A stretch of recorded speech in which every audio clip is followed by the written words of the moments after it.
Surprenant. What's up, San Diego? Happy Friday to all of you out there. Still a little drizzly. Oh, well, hang on. Still a little drizzly out there. The camera does not want to stay on me on the YouTube stream. Anyway, still a little drizzly out there, but not too much of the rain that we had the last couple of days. And we had some torrential downpour the last couple of days in San Diego. It's still expected to rain a little bit more today and throughout the weekends. I know some local colleges have moved back some baseball start times, including the game I'll be doing tonight, USD and Columbia. When you got a team from New York coming into town to play a 4-game series, you got to try to find ways to play those games and get those games in. So that game will now be a 7:05 start as opposed to a 6:05 start. Got a lot to talk about on the show today. Obviously, the biggest story is San Diego State. A tough loss yesterday to Boise State, a loss in which they didn't look all particularly that good throughout the entire part of that game. I was watching it while working on some stuff in the back room studios here, and it was kind of frustrating because they got off to a decent start, and then all of a sudden it started to unravel on them a little bit, and they started making mistakes and doing a lot of young guy things, and we'll talk about that in just a little bit. But Aztecs basketball fails to advance to the semifinals in the Mountain West tournament for the first time in 18 years. That's obviously the headline story of today. Other stories for you. That's the one of the teams that we're playing in Vegas. The other one, UCSD, will play their first game of their Big West tournament coming up tonight. And that game will be one of hopefully 2 wins for UCSD to punch their ticket to the NCAA tournament. UCSD will take on the Gauchos of UCSB, and then the winner of that will take on the winner of Cal Poly and UC Irvine. Cal Poly is a pretty remarkable story. Cal Poly lost 40-something, 50-something conference games in a row going into the first couple of games of this season. And this conference season, and now they're potentially 2 games away from going to the NCAA tournament too. It's probably a 1-bid league in the Big West. I know Irvine's starting to creep up a little bit on Joe Lunardi's Bubble Watch, which means if they're near the top, UCSD is probably near the top as well. So hopefully the Tritons can take care of business the next 2 nights, and we'll see at least one guaranteed team in the NCAA tournament, although I still think the Aztecs are probably in. Other news for you. We're going to talk some San Diego FC a little bit later on in the show with a great guest list today. Steve Quis, TV play-by-play man for ESPN, who's done a lot of the Big West games this year, will be joining us at 10:30 to give us a preview of those Big West games and a Big West championship game coming up tomorrow. Later on in the 11 o'clock hour, Sam Levitt will join us from Peoria. Going to talk about this spring breakout game for the Padres that he will be on the call for. We'll get a full breakdown of that, what players to expect, what players to watch for. Kind of a cool thing that Major League Baseball decides to do with the breakout game. You get to see a lot of the young players play in a major league level game, if you will, against some of the top prospects of other teams. He will join us at 11:30 to give us a full update on roster battles for the San Diego Padres and spring training as we get even closer now to opening day. Opening day is on the 27th. We are less than 2 weeks away from Padres opening day against the Atlanta Braves on March 27th. And there's a lot of position battles out there. I've talked about, some certain players that I'd like to see make the team. I've talked about, different aspects to this roster all week long. If you missed any of it, you can check it out on social. Made them into a bunch of reels and TikToks and everything like that. So follow me on social media at @B_SURP at BSURP for all of that information. It's also on 97 Through the Fans social media pages. Got a lot of new stuff posting on YouTube, which is great. We got tons of videos and clips from some of the shows. I mean, a lot of our interviews are up there now. Just really trying to give you guys as much content as possible. So feel free to go jump on there and give us a like and everything like that. But we've talked a lot of different Padres position battles. We'll continue to do that with AJ Cassavell coming up at 12:30. And then at 1:30, we got Drake Hills on. Drake used to cover Nashville FC for the Tennessean out in Tennessee. He's back home here in San Diego, a San Diego guy. that covers soccer and does a lot of other reporting, a great journalist in town. He'll give us a preview of San Diego FC versus the Columbus Crew and everything else circling around San Diego FC, because they got another big match again coming up tomorrow night at 7:30. Should be a fun one at Snapdragon Stadium. So that's kind of the way the show lines out. We got some other topics for you. We'll obviously keep you updated on the bubble, where all this sits for San Diego State. We will also talk a lot of, about different stories here to there. We got some news from the Padres and the Mariners about their rivalry game that Ben and Woods talked about an hour ago. We'll dive into that in just a little bit. MLB.com ranked their top 10 pitching staffs. And then an interesting question posed by, or really that I am posing based off of what Jeff Passan said in an article. Jeff Passan had his 30 things he was sure about for the MLB season, one for each team. And he thinks that the San Diego Padres season hinges on Jackson Merrill. Does the San Diego Padres season hinge on Jackson Merrill? We'll answer that at about 11 o'clock. And then the last piece, and we're going to get into this, is there's been 9 teams that have weighed in on and made calls to the Padres about Dylan Cease. Desperate times call for desperate measures for a lot of teams out there.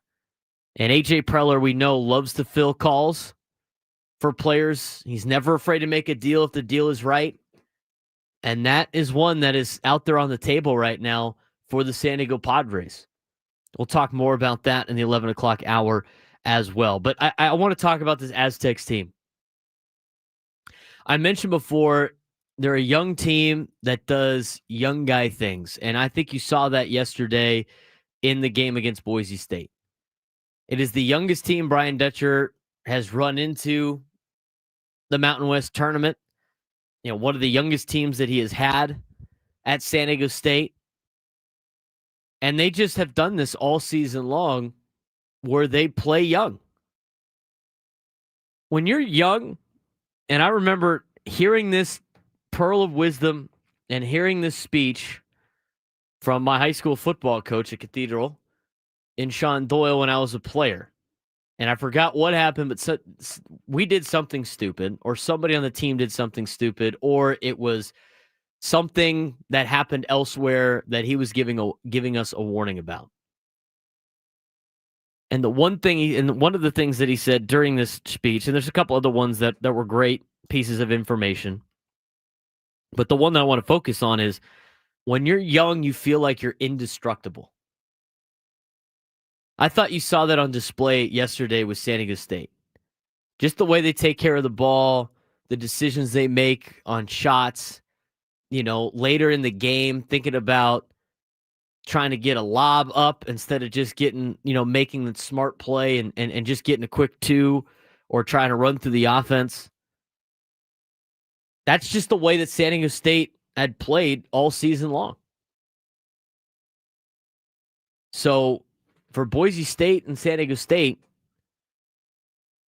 you saw a lot of that youth out there for the Aztecs. San Diego State shot 38% from the field. The rebounding wasn't really there. And at the end of the day, you look at some of the rebounds, they got destroyed on the boards. Boise State had 40 boards to San Diego State's 28. When we break down basketball games and college basketball games in particular, you want to know where the game really hit the snide, and you want to really break down the box score to figure out why this team won and why this team didn't. You look at rebounds and you look at turnovers. San Diego State -2 on the turnover margin. San Diego State almost got out-rebounded by 20 rebounds. Really a just poor performance for the Aztecs. And as I tweeted out yesterday, it was a bad day to have a bad day. With the committee watching, with you being on the bubble, that was a tough look to show off what you had. You suited up Magoon Guath, which is good, but he didn't play at all. So, whether or not you want to tease the committee and be like, look, he was in gear, he'll be ready to go next week when you seed, I think it would have gone a lot further, it would have gone a lot longer down the road if you were able to play him for a couple of minutes, just be like, look, he's ready to go. Obviously, he wasn't because they didn't use him at all. Maybe they held him out as a precaution because they think that they're in the tournament for sure. But they got out rebounded. They made more turnovers than the other team. They shot 60% from the free throw line. Free throws win you games in March. They really win you games all the time, but they definitely win you games in March. Free throws and rebounds, and San Diego State got their ass kicked in both those categories. Then you don't even, and then you look at the last 10 minutes of play. San Diego State didn't hit a field goal in the last 9 minutes of game action. 9 minutes. They got shut out for 9 minutes from the field. I mean, that's talk about a way not to finish a game. And multiple times yesterday, under the 10-minute mark, that if they just make one bucket, they're back in the game. I mean, you look at the little scoring graph that ESPN puts out in the game flow. Last 9 minutes, just nothing for the Aztecs. I mean, their defense can only do so much. You got to be able to make shots in March. You got to be able to rebound the ball in March. You got to be able to hit free throws in March. And for a team that's on the bubble, it would have been nice to put up a little bit better of a showing than they did. And Boise State's a good basketball team. They play hard. And they had their backs against the wall against San Diego State, knowing that they had to win over the Aztecs and then probably have to win again today against New Mexico if they wanted to be able to make the NCAA tournament. We'll keep you updated on that later on in the show. I still think the Aztecs probably make the NCAA tournament. Padres had some breaking news on Ben Woods. Something to do with the Mariners. What is it? We'll tell you next on the Braden Surprenant Show on San Diego's #1 sports station, 97.3 The Fan.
Welcome back to the Braden Surprenant Show, live and local every day from 10 to 2 on San Diego's #1 sports station, 97.3 The Fan. Thanks again for all of you for making our day a part of yours. It's Good Friday out there. It's not Good Friday, but it's a good Friday out there. Hopefully the sun breaks out a little bit. Starting to get some here in Serra Mesa. Talking some Aztec basketball for you a little bit ago. I still think they make the NCAA tournament. I really do. I think they have the better metrics than everybody else in the NCAA tournament. That's a bubble team. They're better than most of those teams. I mean, a lot of those teams in that group have really good losses, but they don't have a lot of good wins. Aztecs have the best win out of all of the group by beating Houston, who's still alive in the Big 12 tournament after winning the Big 12 championship outright. So I still think San Diego State will be in a good spot.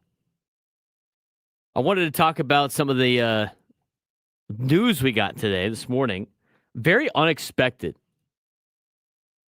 But it's kind of funny at the same time. And I kind of like the fact that the Padres and the Mariners embrace this. It's pretty cool. I mean, you don't really see this a lot in Major League Baseball. You don't see it in a lot of professional sports, mostly a college thing.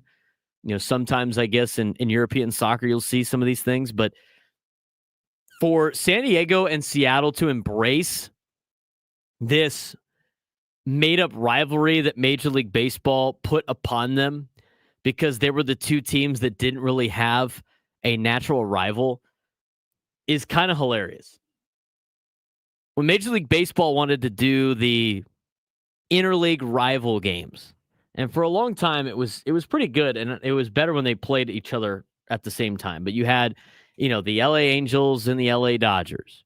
You had San Francisco and Oakland. You had, before they moved the Astros to the American League, you had the Astros and the Rangers in Texas. You had Florida and Tampa in Florida, which is now Miami and Tampa, obviously. You go to both New York teams. Atlanta would play Boston, which they thought they got the short end of the stick. But you start going down the list of, Minnesota, Milwaukee, both Chicago teams, St. Louis, Kansas City. There's so many natural rivals in place between the two leagues that it made for kind of a fun idea to put together. But some teams, like the Padres and the Mariners, didn't really have a natural rival, so they made them natural rivals. They were kind of the team that was a little bit left out, both of them. A couple other throughout baseball as well, but those two really stood out, at least with Atlanta and Boston. Excuse me. At least with Atlanta and Boston, you could say the Braves used to be in Boston at one point in time. So anyway, when they put that together, I mean, the Padres and the Mariners shared a spring training facility in Peoria, and they had this natural rivalry. And the funny thing about it was, and I don't remember who brought this up. I know Bernie Wilson was one of the guys that would always say it all the time, and you saw it on Padres Twitter and Reddit and all the social media aspects.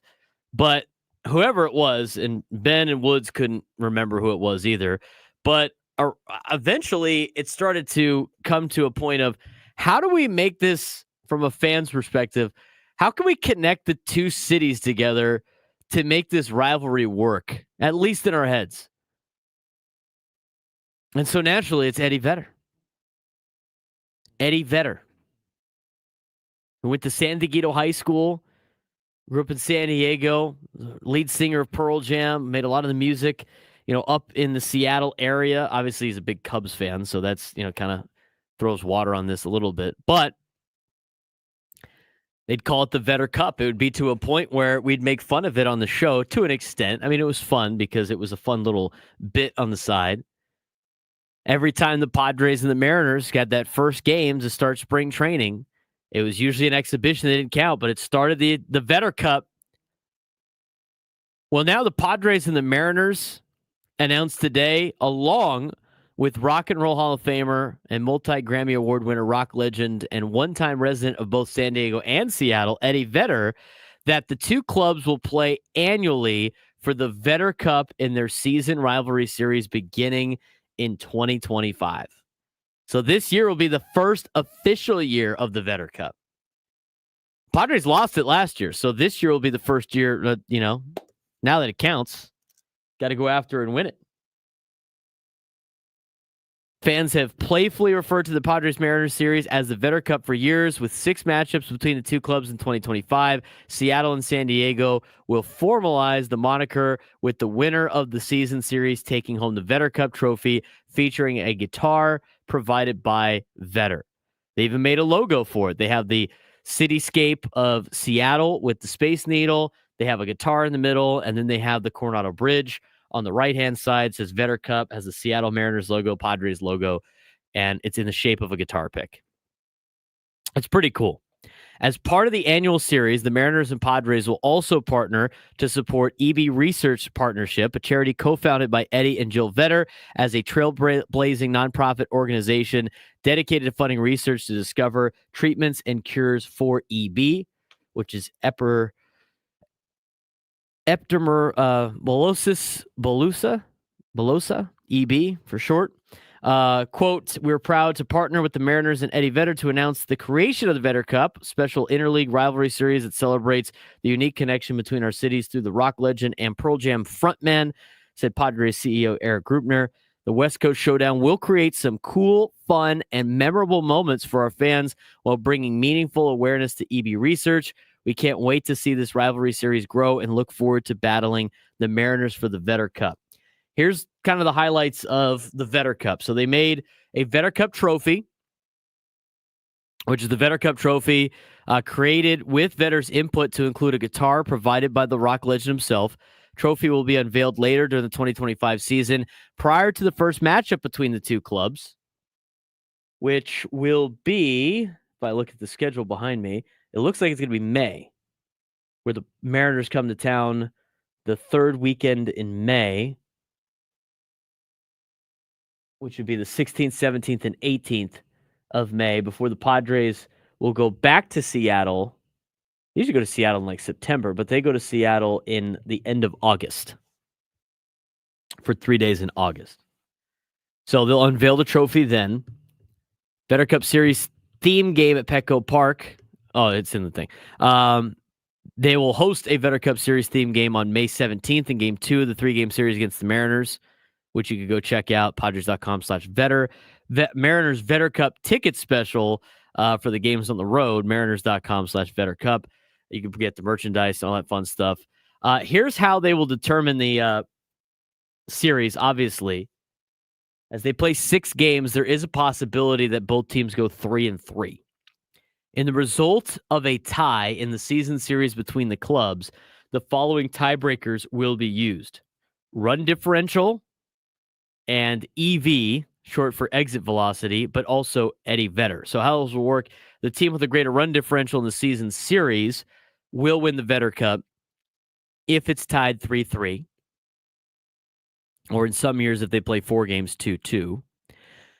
They will go to run differential. If the run differential is the same, they will go to EV.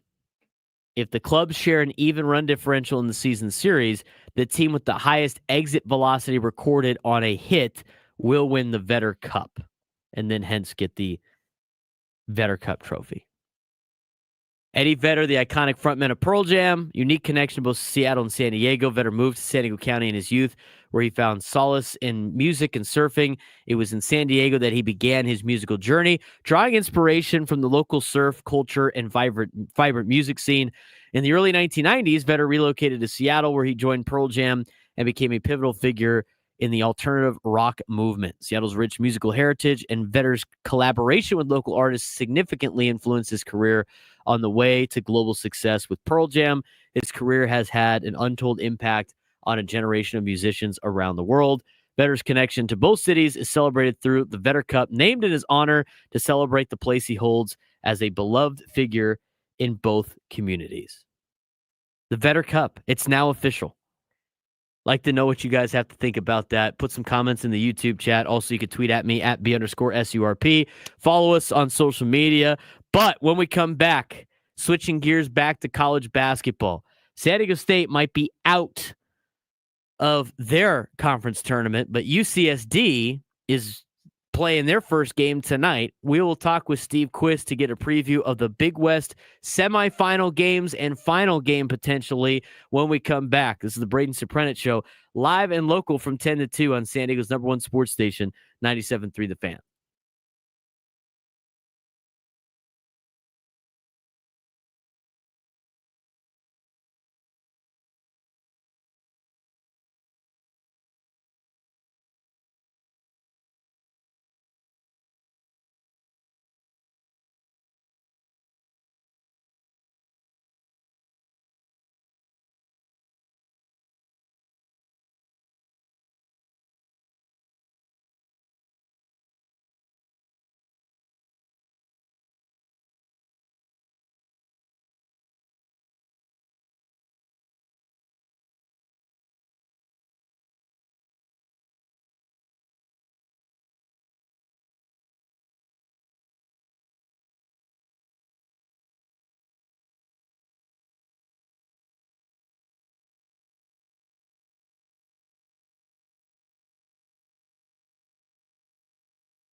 Welcome back to the Braden Surprenant Show, live and local from 10 to 2 every day on San Diego's #1 sports station, 97.3 The Fan. We talked about some Aztec basketball early on. We'll get more into bracketology and where everything stands. They're obviously going to have to sweat things out, but they're not the only team that is doing some damage right now in college basketball. The Big West semifinals are tonight. UCSD and UC Irvine. They haven't had to play yet because they've gotten the number 1 and number 2 seeds. And one of the voices of UCSD basketball does it for their play-by-play for their ESPN Plus broadcast. Does a lot of games for ESPN on the West Coast. I'm sure you've seen him before throughout San Diego and everything like that. Also, the voice of the Clippers and the Strike Force and Spectrum Sports Net, where he does a lot of the big-time high school football games. I could talk to Steve about high school football all day, but today is definitely going to be focused on the Tritons. And Steve, I appreciate you taking the time today. And how about those Tritons? Not a bad season over there in La Jolla. It has been a fantastic season so far, and hopefully they can keep it going tonight. And I'm actually sitting in my hotel room in Sacramento getting ready to do 3 high school basketball games tonight and then 3 more tomorrow, with a heck of a lot of so many McDonald's All-Americans too here in California. So it's cool. But the Tritons have just been exceeding everybody's expectations and sitting here at a net 35, and one of the funnest teams I think I have ever covered. And I covered their 30-1 team. I covered that 34-3 team with San Diego State, and even to some extent the Malachi Flynn team as well, and Arizona teams that have gone to the Final Four and won national championships. And this one has just been one of my favorites to cover because the guys are amazing and they have no egos, and it's so, it's just selfless basketball that you might have seen like in the 50s, 60s, and 70s. That's, actually playing out here in 2025. I want to talk more about that, but you mentioned it. So, and I like talking about the high school level as well. Obviously, some big games this weekend. What are the big matchups up there in Sacramento for state championship games this weekend? So the big one is Roosevelt and Archbishop Reardon, and so I just saw Reardon has a kid going to Texas A&M, another one going to play football at Cal.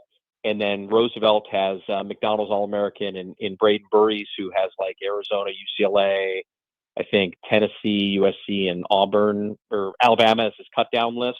He's sensational, man. We saw him play on Tuesday, and he's averaging like 30 points and 10 rebounds a game. And he'll be a one and done, and we'll be off to the NBA in a couple of years.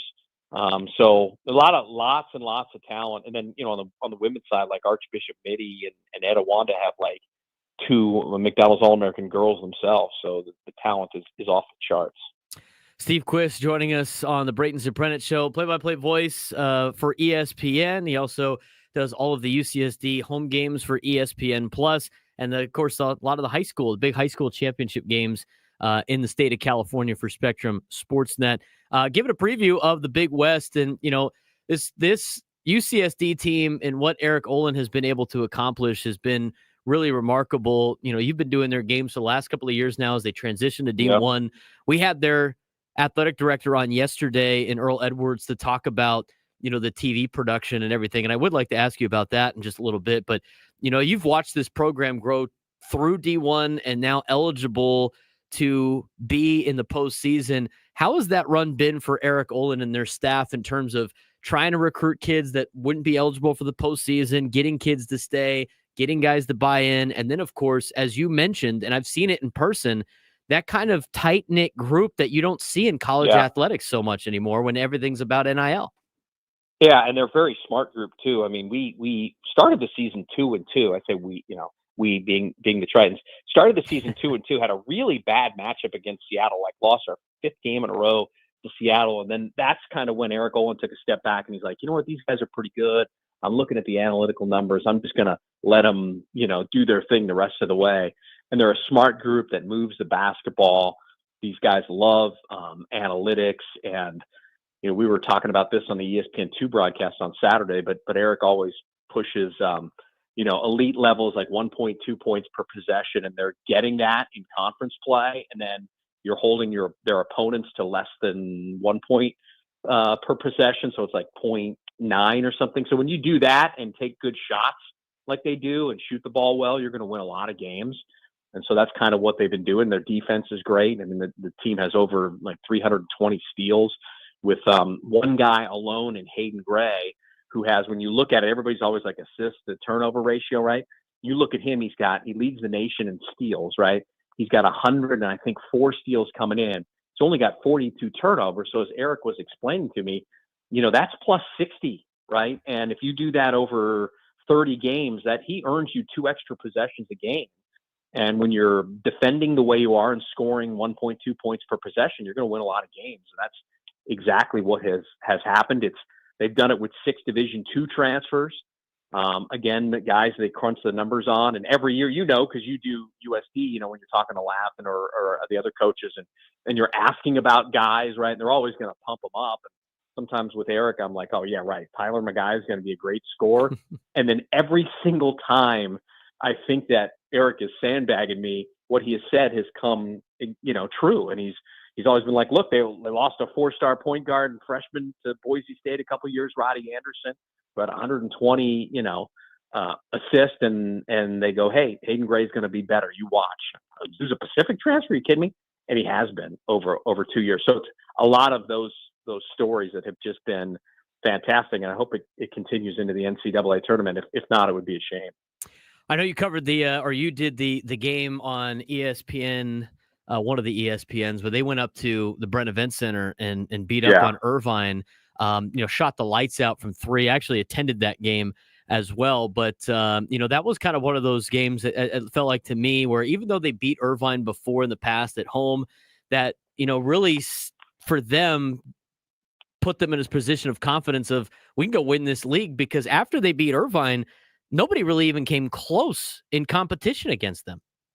Yeah, they're, I think, tops in the country, 1 or 2 in the country in scoring margin for victory. So it's almost at 19 points. Now, there was a play in that game, and you were there. You may have noticed, you may not have, but I did mention it was on ESPN2. And this is when I knew they were going to win the league outright, was they had a long rebound off a missed 3, and it went to their first big off the bench, Maximo Milovic, and he turned and surveyed the floor, right? And then threw down to Aiden Burke, who's the second guy off the bench, doesn't play much. He took one bounce and then bounced past it to the 6th man of the year, Justin Rochelin, who slam dunked it like he was playing with Magic Johnson and Byron Scott and Cooper and Jabbar with the Showtime Lakers. And I was like, I even said to Ben Braun, I go, that's 3 bench players right there that made that look like they were playing for Auburn or something. I go, this team's going to win. This team's going to win the regular season championship. They're that good. They only play 8, but when you got bench guys playing that well, which they have been, and guys making, some amazing plays. Burke the other day at Davis tipped a ball in with 0.4 of a second to go. Chris Howell saved the Long Beach State game with a block from behind on what was going to be a breakaway dunk by a Long Beach State player. So it's just little things like that, and they haven't, knock on wood, they have not had a bad game since early in December. So see if they can continue. Talking with Steve Quis, play-by-play man for UCSD on ESPN+. He also does a lot of the West Coast college athletics for ESPN and, of course, on Sportsnet as well. 2 games tonight, obviously, in the Big West. You got UCSB and UC San Diego first, Cal Poly and UC Irvine second. What do the Gauchos have that might give UC San Diego some issues as again, you've done a lot of these Big West games. Yeah. They're a team that's, usually one of the sneaky teams in the Big West, and they're not right there knocking on the door against UC San Diego tonight. Yeah, they got a really good scoring guard that transferred in from, Wofford or somewhere in the ASUN. Stefan, his last name it is escaping me, but he can start scoring. Joe Pasternak has built that team with a lot of transfers, and they got a good guy inside in Kenny Poto, who shoots like almost 60% from the field and gets a lot of touches. So they were the ones I was kind of worried about. The Tritons have beat them now, I think, 4 consecutive times. They've swept the series the last 2 years. But, they're also playing their 3rd game in as many nights, and a quick little turnaround while the Tritons have got the double bye, the Big West protecting those 2 teams. So it'll be an interesting matchup, but one that certainly the Tritons can win. And, I didn't want to face CSUN a 3rd time. I certainly wouldn't want to face Cal Poly with the way that they've played after losing, 42 consecutive Big West games. They've kind of turned that around. They score a lot. So Irvine's going to have their hands full as well here tonight. Yeah, Cal Poly and Irvine is the second game at 8:30. And, assuming the 1 and the 2 win, which you can never assume in conference tournaments because that's always a crazy time. It's a little preview for March. Irvine UCSD Part 3, I think, would be exactly what the Big West would love to see, the two best teams in the league. Irvine's been the class of the Big West in the last decade or so in college basketball, but the biggest problem for them has been winning Big West tournaments to get to the NCAA tournament. How does Russ Turner and those guys handle Cal Poly tonight, and what do you expect from the Part 3 of Anteaters and Tritons? Well, I can't wait. The problem is if it happens, I'm going to be in the middle of broadcasting like 3 high school basketball games, so I don't know how I'm going to multitask. But Russ has got a good team, man. Bent Loyston's a really good big, and then they've got this really good point guard in Miles Che, who the other day went off for like 31 points, and Devin Tillis is a good complimentary piece. Che's a kid from UT Chattanooga. So they'll have their hands full tonight. They're going to have to score a lot and defend against Cal Poly here tonight. And then, round 3 between Irvine and UC San Diego should be just epic, especially with the beatdown that the Tritons delivered by, I think they were leading by 20 points at one point up at the Bren Center. So Irvine has a long memory, and we'll certainly remember that. Should UCSD not win the Big West tournament, are they still going to the dance? Is there a chance, or do you think they're out? No, I think so. With a net of 35, it probably could be up to 33 if, Utah State takes care of business in the Mountain West Conference, because that was the best win. The Tritons went up earlier and won in Logan, Utah. Even Seattle U might wind up pulling out the WAC. So I think that up will, and plus, and if they lose to UC Irvine, it would be a quad 2 loss, maybe even a quad 1 loss. So it wouldn't be terrible, I think. And plus, God, they've got guys that I think people want to see play. In Gray, that leads the nation in steals. Magai, who has 111 3-pointers for a while, was leading. And then, of course, we haven't even talked about the Big West Conference Player of the Year, Tate Jones, who's fantastic and leading the nation and getting to the line. So I think there's enough pieces where that tournament committee will say, this is a team we definitely need to get in the field. So I'm hopeful, but you never know, right? I mean, there has been other teams with RPIs or nets in the 30 that have not pulled it out and gotten an at-large when things didn't go down. But I think these guys have done enough, and the committee has certainly taken note. Play-by-play man Steve Quis joining us at the Braden Surprenant show. I got one more question for you. I kind of teased it earlier, but explain for us, just for people that don't understand, how much money and and the facilities that UCSD has created in terms of television and putting a good broadcast together and the control room. I mean, you've been around TV and radio and film for so long. Every time I go to Lion Tree Arena, I'm just in awe of the control room that they have. But, they invested a lot of money in this product, and your guys' broadcasts are always great to watch, top of the line. And at the same time, I mean, they obviously value the importance of having a great broadcast to help get their brand out there, and how much of that has already started to pay dividends for them. No, I think it has, and I appreciate that. I've always said I think ours is best in class. I've been doing it for 9 years, and only in the last 5 or 6 have we gone on to do ESPN Plus stuff. But here's the kicker in the whole thing is and I've often told people, if you're watching in a bar and you're just looking and the sound's down and you're not hearing me, you're thinking, oh, this is a regular ESPN, 2 or U broadcast. It really looks that good. And a lot of times there's kids in there just producing, which is crazy.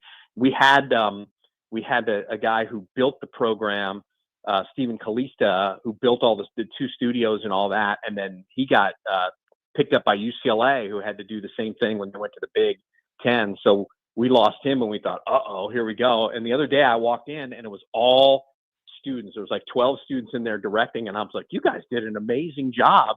And I said, by the way, raise your hand if you want to be in this business. and nobody raised their hand. And I go, you're all super smart too, because it's not a, broadcasting school. It's a STEM school, right? UCSD, they all want to be doctors and scientists and all that stuff. So they're smart kids and they know how to do it, and it's great. And it's been a lot of fun. And we do, 130 of these a year between all the sports. And then I even actually joined Arizona to be their guy because they went to the Big 12 this year and they started. So I'm actually doing two different, going back and forth between Tucson. So it's pretty interesting that I'm part of two best in class ones. So that's great. And the two teams may face each other in the NCAA tournament. It might be a 5-12 matchup, Arizona, against UCSD. So that would be nuts. Yeah, they're also torn because you're an alumni too. So that's extra heart Exactly. tear there. I've experienced that with USD playing TCU in Arizona. They like to for some reason they like to schedule the schools that I attend instead of just normal schools. So, Steve, I appreciate the time. Thanks again. I know you got to get locked in for some high school basketball this weekend, but enjoy the college basketball and try not to freak out too much watching Irvine and UCSD while you're doing the high school games. I will. And just a quick plug. We've got Marian Catholic coming up today at 4, the girls that are playing on. It'll be on the Dodger station if you haven't. Then tomorrow, Rancho Bernardo, I think, plays at maybe noon, somewhere in that area on the Laker station. So got a couple of San Diego teams up here. Oh, that's great. Love to hear it. Steve, again, thanks for the time. Thanks, Braden. Steve Quis joining us on the Braden Surprenant show. It's fun to talk to. I mean, used to, listen to Steve Quis. I mean, he used to be always the Channel 4 guy, did the Padres for a little bit of time. He's been all over San Diego. He's done a lot of high school stuff, but their broadcasts at UCSD are great. I mean, they do a really good job. From somebody that went to broadcasting school and learned all the behind-the-scenes stuff and directing and producing, and TCU does a good job, obviously, of putting all of that together. It's UCSD is doing everything the right way, and as Steve said, hey, they're doing the smart thing. None of them want to get into the business, which is funny. So, big thanks again to Steve Quis for joining us today. UCSD is right there on knocking on the door. I mean, they need some things to go their way if they don't win the Big West tournament. You want to guarantee a spot in the NCAA tournament, you got to win these next 2 games. I think for a team that has done so well all year, to get to 2 more is not asking a lot. And I think they're going to be right there. And the Irvine potential UCSD game in the championship is something the Big West definitely wants really bad, because those are 2 really good teams. And honestly, we talked about it before earlier this week with, Brett Yormark wants to, he's in favor of expanding, expanding the NCAA tournament. And my question is, are you expanding it to get teams like Irvine and UCSD in who deserve to be in and are good basketball teams? Or are you doing it because North Carolina needs to get in the NCAA tournament? I don't like the bringing in the mediocrity from some of the power conferences. And there's some mediocrity in the power conferences. I mean, Cincinnati was one of those bubble teams before the week started. They're not very good. They're not very good. You look at North Carolina. They've started to play a little bit better in the ACC. ACC is not very good right now at all. Very top-heavy with Duke. But North Carolina, they're getting the benefit of playing a tough schedule, but they don't win any of the games. They didn't beat anybody that are at the top echelon of their schedule. They're all losses. You look at schools like Oklahoma and Arkansas, it's very much the same. Maybe 1 win for either of them. You look at San Diego State, they got better wins than every team on the bubble. UCSD's got a better win at Utah State than a lot of those schools have in their resumes. So I think they're going to make the NCAA tournament. San Diego State, I think UCSD probably is on the outside looking in. They might be able to do it if they, if things go their way. They lose to Irvine close, and as Steve mentioned, like Seattle goes out there and wins the WAC, or you have Utah State win the Mountain West. we'll keep you updated on all of that coming up in the noon hour. But the San Diego Padres, is there a possibility they trade Dylan Cease before the season starts? They're getting a lot of phone calls. I'll tell you why they should trade Dylan Cease when we come back. Braden Surprenant Show, San Diego's #1 sports station, 97.3 The Fan.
Start hour number 2, the Braden Surprenant Show, live and local every day in the midday. Appreciate all of you making our day a part of yours. Thanks again to Steve Quis joining us to give us a Big West tournament preview as we get to the semifinals and the championship game coming up tomorrow. UCSD 2 wins away from winning a Big West championship.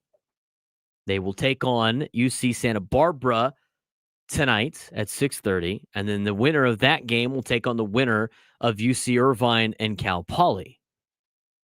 That game will be 30 minutes after the conclusion of UCSD and UCSB. UCSD, UCSB. Santa Barbara, San Diego. Well, the UC schools. 3 UC schools left, 1 state school left in Cal Poly in the Big West. The UCs have dominated the Big West so far this year. Transitioning into Padres baseball. Coming up at 11:35, we will have Sam Levitt to preview for us the breakout game.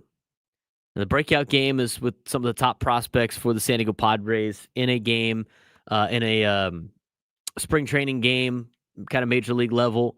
That will be on these airwaves. I think starting at around 2:30. If I'm not mistaken. Sam will be on the call with Bob Scanlon, and he'll give us a full preview of that. Coming up in the 12 o'clock hour, AJ Cassavell will join us to break down some of the roster decisions for the San Diego Padres and where everything's playing out. 5th starter. Who's going to be in the outfield? Is there multiple platoons? Where's the pitching staff roundup in the bullpen? And everything like that. And then coming up in the 1 o'clock hour, we'll talk San Diego FC with Drake Hills, the debut of Drake Hills on the Braden Surprenant Show. Had a long soccer background, covered Nashville FC for the Tennessean, and has done so many other different soccer things. He's back in town in San Diego, making a name for himself, but still being a part of soccer here in the local community. He'll weigh in on San Diego FC and give us a preview for their game against the Columbus Crew. That's how the show kind of lays out. We had some news come down last night, where the Padres have received interest from around 9 teams on Dylan Cease, according to John Heyman in the New York Post. John Heyman lists the Cubs, Mets, and all 5 American League East teams among the group that have checked in on Dylan Cease. The remaining 2 clubs are unknown, though The Athletic reported in January that the Twins had shown some interest. A pre-opening day trade still seems highly unlikely. In fact, Kevin Acee of the San Diego UT wrote earlier this week that the Padres were only willing to entertain trading their top starter if they received a significant offensive upgrade in the return package. They'd almost certainly want a controllable starting pitcher who could immediately replace Cease in the rotation as well. That's a difficult asking price for teams to meet, especially without impactful hitters remaining in free agency to backfill the lineup.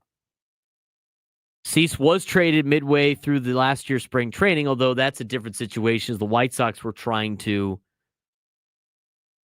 eliminate payroll, and they're in full rebuild mode.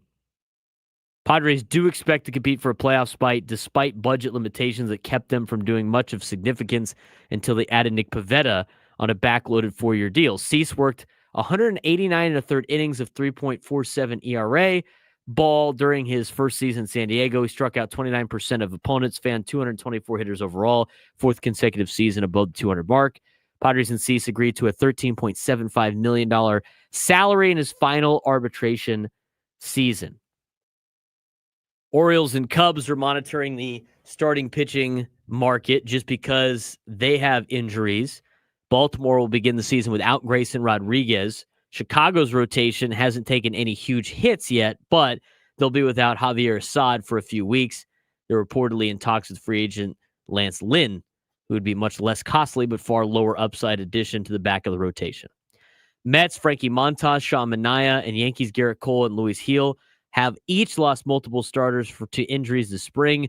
It has been particularly rough in the Bronx. Hill will likely miss the first half of the season with a lat strain. Cole will be out until the middle of 2026 after undergoing Tommy John surgery.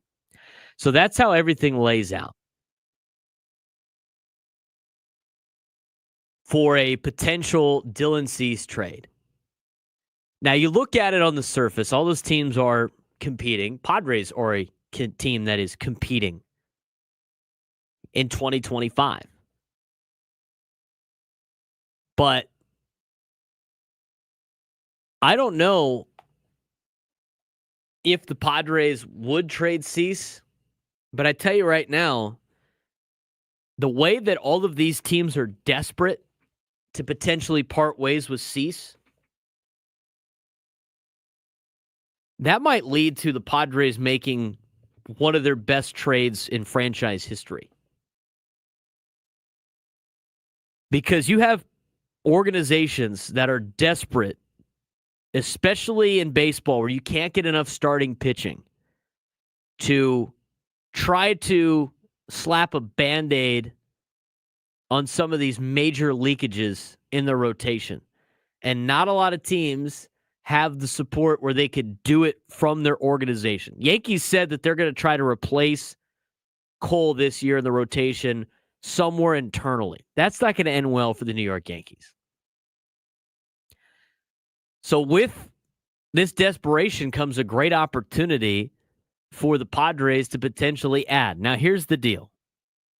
We are not talking about offloading starters just for money. We're talking about teams that are desperate, that really want a starting pitcher, that are willing to trade for a rental, because Dylan Cease is a rental that takes money off of our hands, and in return, with this desperation, would give the Padres a young, controllable starting pitcher that is legit, or should I say, and a major league bat. That's what I would want if I was the Padres.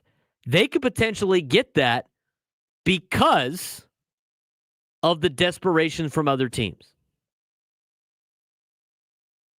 Go ahead. If you want Cease, here's what you're going to have to give us. You're going to have to give us your best arm in your farm system that's close to being a stud for us, and a major league bat. Because if you get that young, controllable starter that has a bright future, that saves a lot of problems for the San Diego Padres. What was the big thing about Roki Sasaki and why that was such a target for the Padres? He solves a lot of issues as a young, controllable pitcher that's not spending a lot of money. If you trade Cease, you're not punting on the season. Here's why.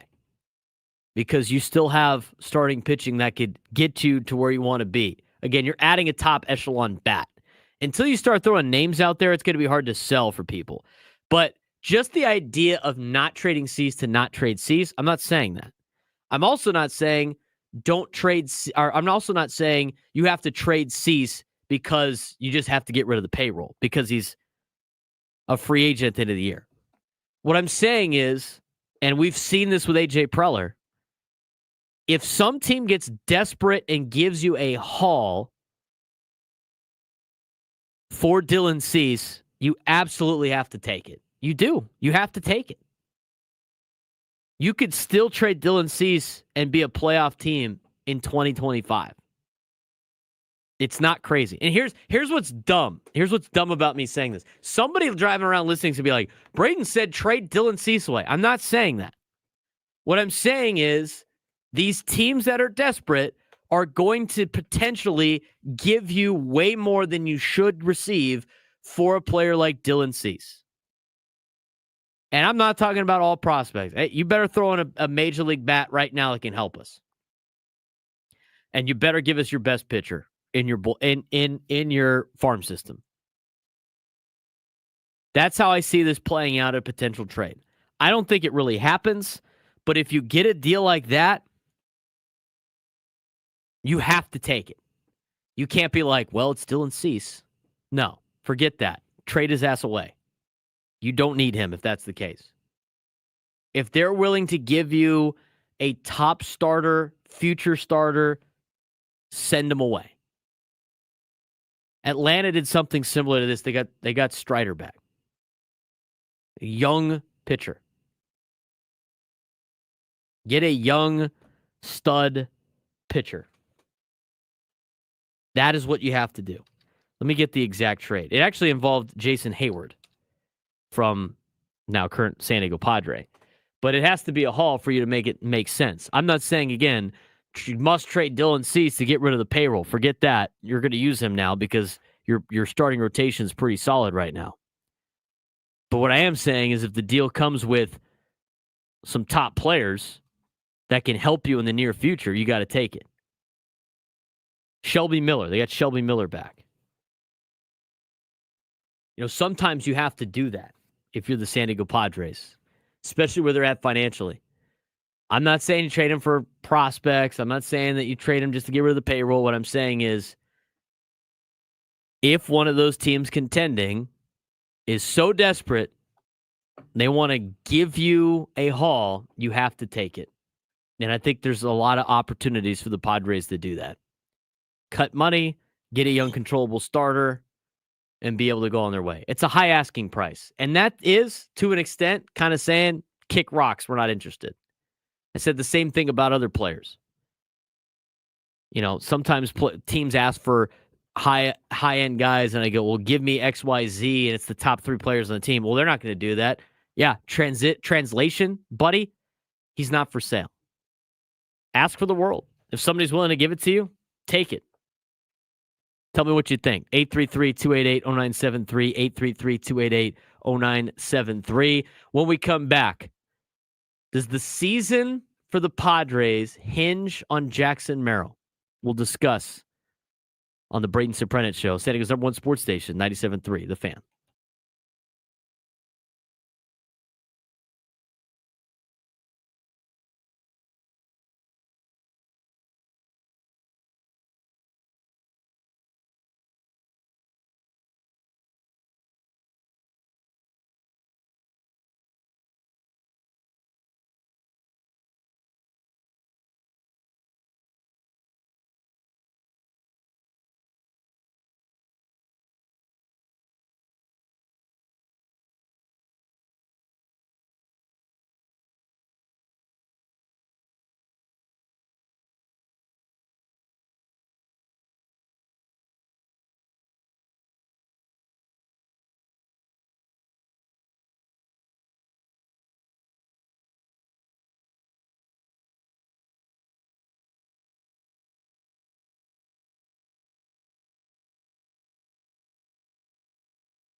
11:17 on a Friday. Almost done with the work week, guys. Grinding it out for a weekend. There we go. Flip back over. Flip some seats over. Played musical chairs today on a Friday. Would you consider this? Let me ask you this question, Adam. Would you consider this weekend a holiday weekend with Monday being St. Patrick's Day? That's a great question. I generally don't consider it a holiday weekend unless you get Monday off? Or Friday is like a day off from work, and I don't think the majority of people get Monday off for St. Patrick's Day. So no, my answer to your question is no. I don't think it's a holiday weekend either. I think for a lot of people it might be that are super into St. Patrick's Day. Doesn't mean you shouldn't celebrate. That's right. Have a couple beverages or whatever, responsibly, of course. Are you a St. Patrick's Day guy? Do you like it? What do you mean by that? Like, I feel like you're either super into St. Patrick's Day or you're... I'm a curmudgeon. I'm not a big, real anything guy in terms of celebrating like that. I mean, for me, I was like, I'm not Irish, so I don't know how to get super excited for St. Patrick's Day. I mean, I guess it's an excuse to have a Guinness or a black and tan. I mean, it's fun to have a black and tan. There you go. I mean, I got, I've been pretty open and forthcoming with my condition, and I'm referring to my gout, and because of that, I really have cut back on my alcohol consumption. Yeah, that makes it painful, doesn't it? Yeah, it's not good for it. Not great. I've really not had a whole lot to drink in the last couple of months, and I don't really miss it all that much, to be perfectly honest. And so it's a lot more difficult to celebrate St. Patrick's Day the way it's supposed to be celebrated without drinking. So, well, that is kind of true. I guess you have to drink to enjoy St. Patrick's Day to an extent, because that's a lot of it. But maybe you're just a big corned beef and cabbage guy. Corned beef and cabbage. Corned beef, red meat. Not supposed to eat a lot of red meat either. So, well, I mean, yeah, you're not supposed to. So there, that's my not so fun curmudgeon-y response to your question. Okay, well, I don't know how much the St. Patrick. I might have a black and tan because those are fun to have. I like a black and tan. My dad always does. He likes corned beef, so he'll make corned beef and cabbage and stuff like that. That will be our extent to the St. Patrick's Day deal. But it's not. I mean, is it a holiday weekend? Is it not really a holiday weekend? They have that. He's got one of those things that can make the black and tan perfectly. It separates. So I might be doing that. It's also the softball playoffs on Monday. So I don't know how much. I don't own anything green either, so I don't know how much green I'll be wearing. I'd have to go find some green in my closet, but I don't know. Holiday weekend? Not really. I think for some people it is. Why this stirred up? My sister's in Chicago this weekend. Chicago goes ham on St. Patrick's Day. They leave they dye the river green and stuff like that. It'd probably be fun to do St. Patrick's Day in Chicago one time, but not necessarily super St. Patrick's Day on the holiday vibe. Want to know what you're doing for the weekend, though? 833-288-0973, 833-288-0973. I know I got some... My friends are still in Vegas. I've gotten some texts today saying wounded. So they're wounded. I bet you the Aztec friend is extra wounded after yesterday, trying to grind through the rest of the weekend. I mean, when you go to a conference tournament in Vegas for the weekend and your team loses in the first game, are you staying the rest of the weekend? Or are you going home? I mean, at least it's Vegas, right? You get the stuff to do. Now, they're staying anyway because my other friend's an Irvine grad, and so he's getting locked in on Cal Poly later on tonight. And so from that perspective, they got to get ready to go. But I've gotten enough wounded texts and losing my fastball texts to say that they might be getting too old for Vegas now. Got to step up their game a little bit out there. Get back on the horse. Get locked in for Cal Poly. Let me know what you're doing. I want to give a shout out to my friend Johnny listening as he drives out to Arizona this weekend. He's going to be playing some softball tournaments out there, but also going to some Padres spring training games. So shout out to Johnny driving out there to Arizona. Drive safe. You'll get some knocks. Hopefully your elbow's not too banged up. Johnny, who's usually in our chat every single day, Shout out to him. Shout out to everybody else in the chat. I was reading some of your messages earlier. I was going back and forth from spots, so I didn't get to have the chat up in front of me, but I did see a couple of good things in there. Yes, Jocelyn, I do know about San Diego Academy, even though they don't have football. They used to have football. They don't anymore.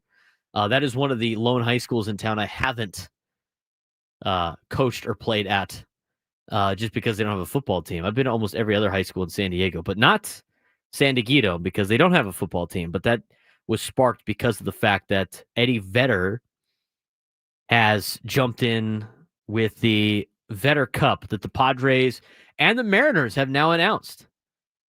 They are now officially having a trophy for the Vedder Cup. Should more professional teams and rivalries have trophies? Or is that more of a college thing? Like, should the Yankees and the Red Sox have a trophy? Or is that overkill and too much? That might be a little eyewash. You see it in college. You don't really see it in the pros. There you go. Some Pearl Jam. At least for everybody listening on the radio waves. Championship. What do you think about the Vedder Cup? I didn't get your take on the Vedder Cup. I don't mind it. Well, I'm not from here. That doesn't matter. I was introduced to it. That was kind of a joke, though. But now it's like a thing. It's full. That's our natural rival, right? Natural rival. Because Eddie Vedder went to San Diego High School and then played music in Seattle. And I did get what you just mentioned, though, like the college feel, right? Like, Paul Bunyan's axe or anything like that with having an actual trophy, right? Would you have that? Would you like? Who would you consider the Braves' biggest rival to be? The Mets? Yeah, and maybe the Padres and Mariners are innovators, and it takes off, and lots of natural rivals start doing this. Right.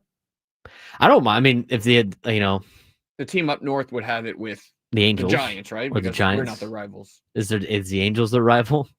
That's their interleague rival. Do it for all interleague rivals: Cardinals and Royals, Yankees and Mets. Could battle for a subway car. Paint the subway cars Mets colors if they win. Paint them Yankees colors if they win. It's interesting. The interleague rival trophy deal.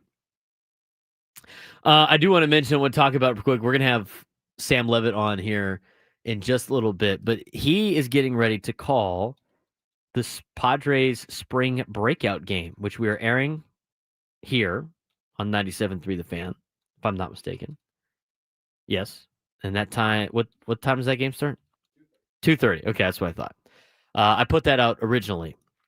What the spring breakout game is, as AJ Cassavell put out, what to watch for in the Friday spring breakout game. It's a showcase of top prospects from each organization. First pitch is slated for 2:40 Pacific time. We'll start our coverage at 2:30 with a big league game against Texas to follow shortly thereafter. 6 intriguing storylines to watch in their second annual spring breakout game was posted online by AJ Cassavell if you want to check it out. But you're going to have players like Ethan Salas out there playing. You're going to have Leo DeVries playing, guys like Braden Net, who is one of the fast risers in the Padres system.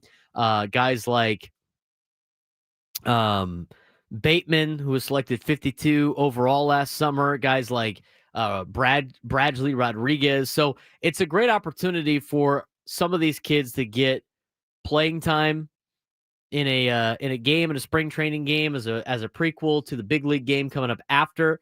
And also it's a way for a lot of fans to be able to watch these showcase and see what's coming up on the horizon.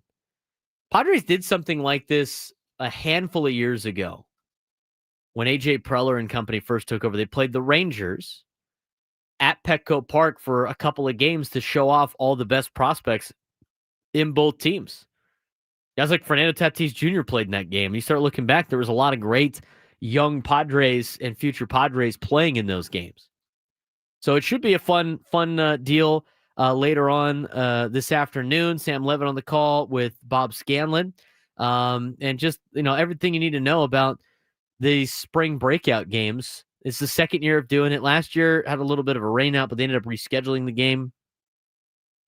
But, you have some cool things like last year, Paul Skeens faced Jackson Holiday. Xavier Isaac and Spencer Jones both hit homers. I mean, this is the future of the game, of the sport, playing out in these games. It's a 4-day event showcasing baseball's future, current stars of minor league baseball.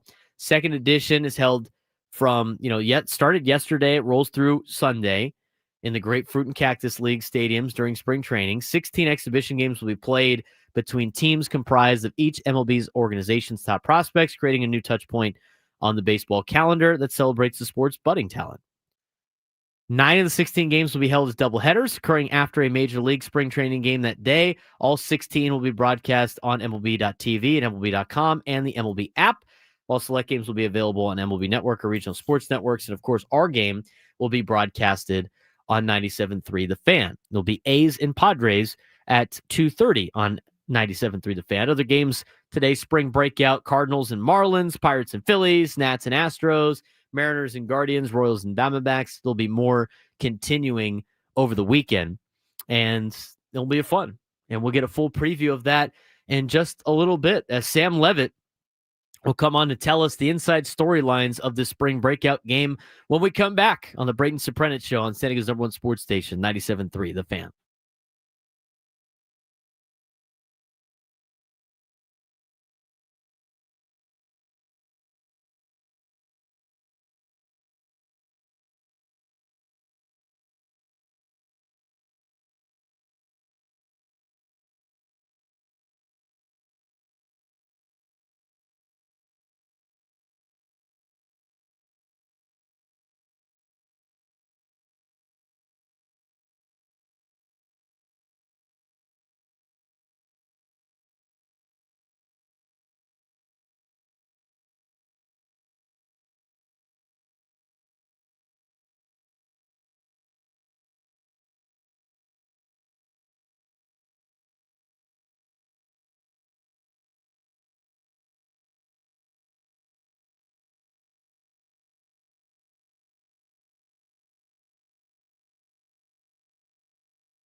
11:34 on a Friday. Hopefully it's not too drizzly all throughout the afternoon. I'm Braden Surprenant. Thanks again for tuning in to the Braden Surprenant Show.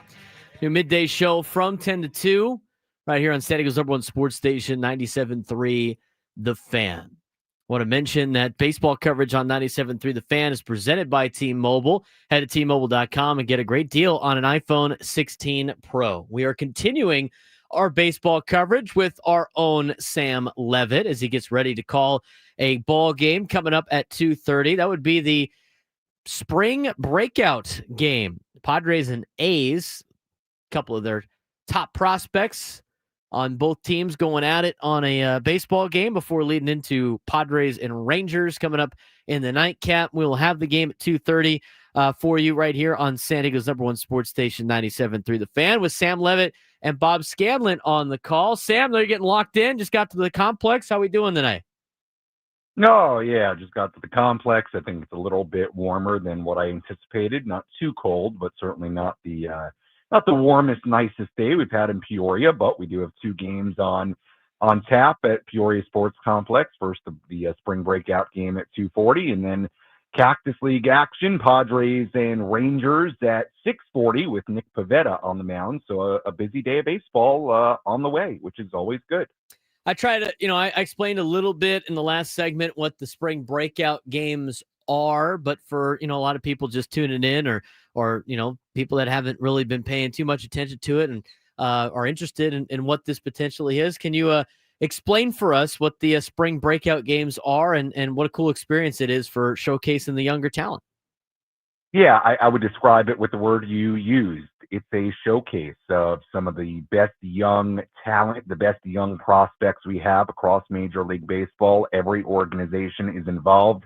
There are 16 different games going on, whether it be at the complexes in Florida or Arizona through Sunday. It started yesterday. The Red Sox played against the Rays in a spring breakout game, and they had a ton of home runs from some big-time prospects. So really good way to start things last night. And it's just an opportunity to get all the top prospects on one field from one organization. Padres will play the A's top prospects today. And you look up and down the rosters, and there's just a ton of talent, a real focus on the top 30 prospects from all these organizations, according to MLB.com. So it's exactly what you said, Braden. It's a showcase. It's a way to get these guys together on one field and really allow the stars of tomorrow to shine during these spring breakout games at these various spring training complexes. Joined by Sam Levitt, who's getting ready to call the spring breakout game for the Padres. That will start. Our coverage will start at 2:30 right here on 97.3 The Fan. Sam, we got obviously the big names that people want to talk about, but looking at a guy like Ethan Salas, who is one of those big names, has the only double or extra base hit in Cactus League play for a Padres catcher. Expecting to see him today. How has he done in camp after he, has been reassigned to minor league camp? Yeah, I think Ethan's had a good camp. Obviously, it's not his first go-around in Major League camp, and he's already been reassigned. Like you said, he still has the only extra base hit of any Padres catcher, and it was a booming double off the center field fence.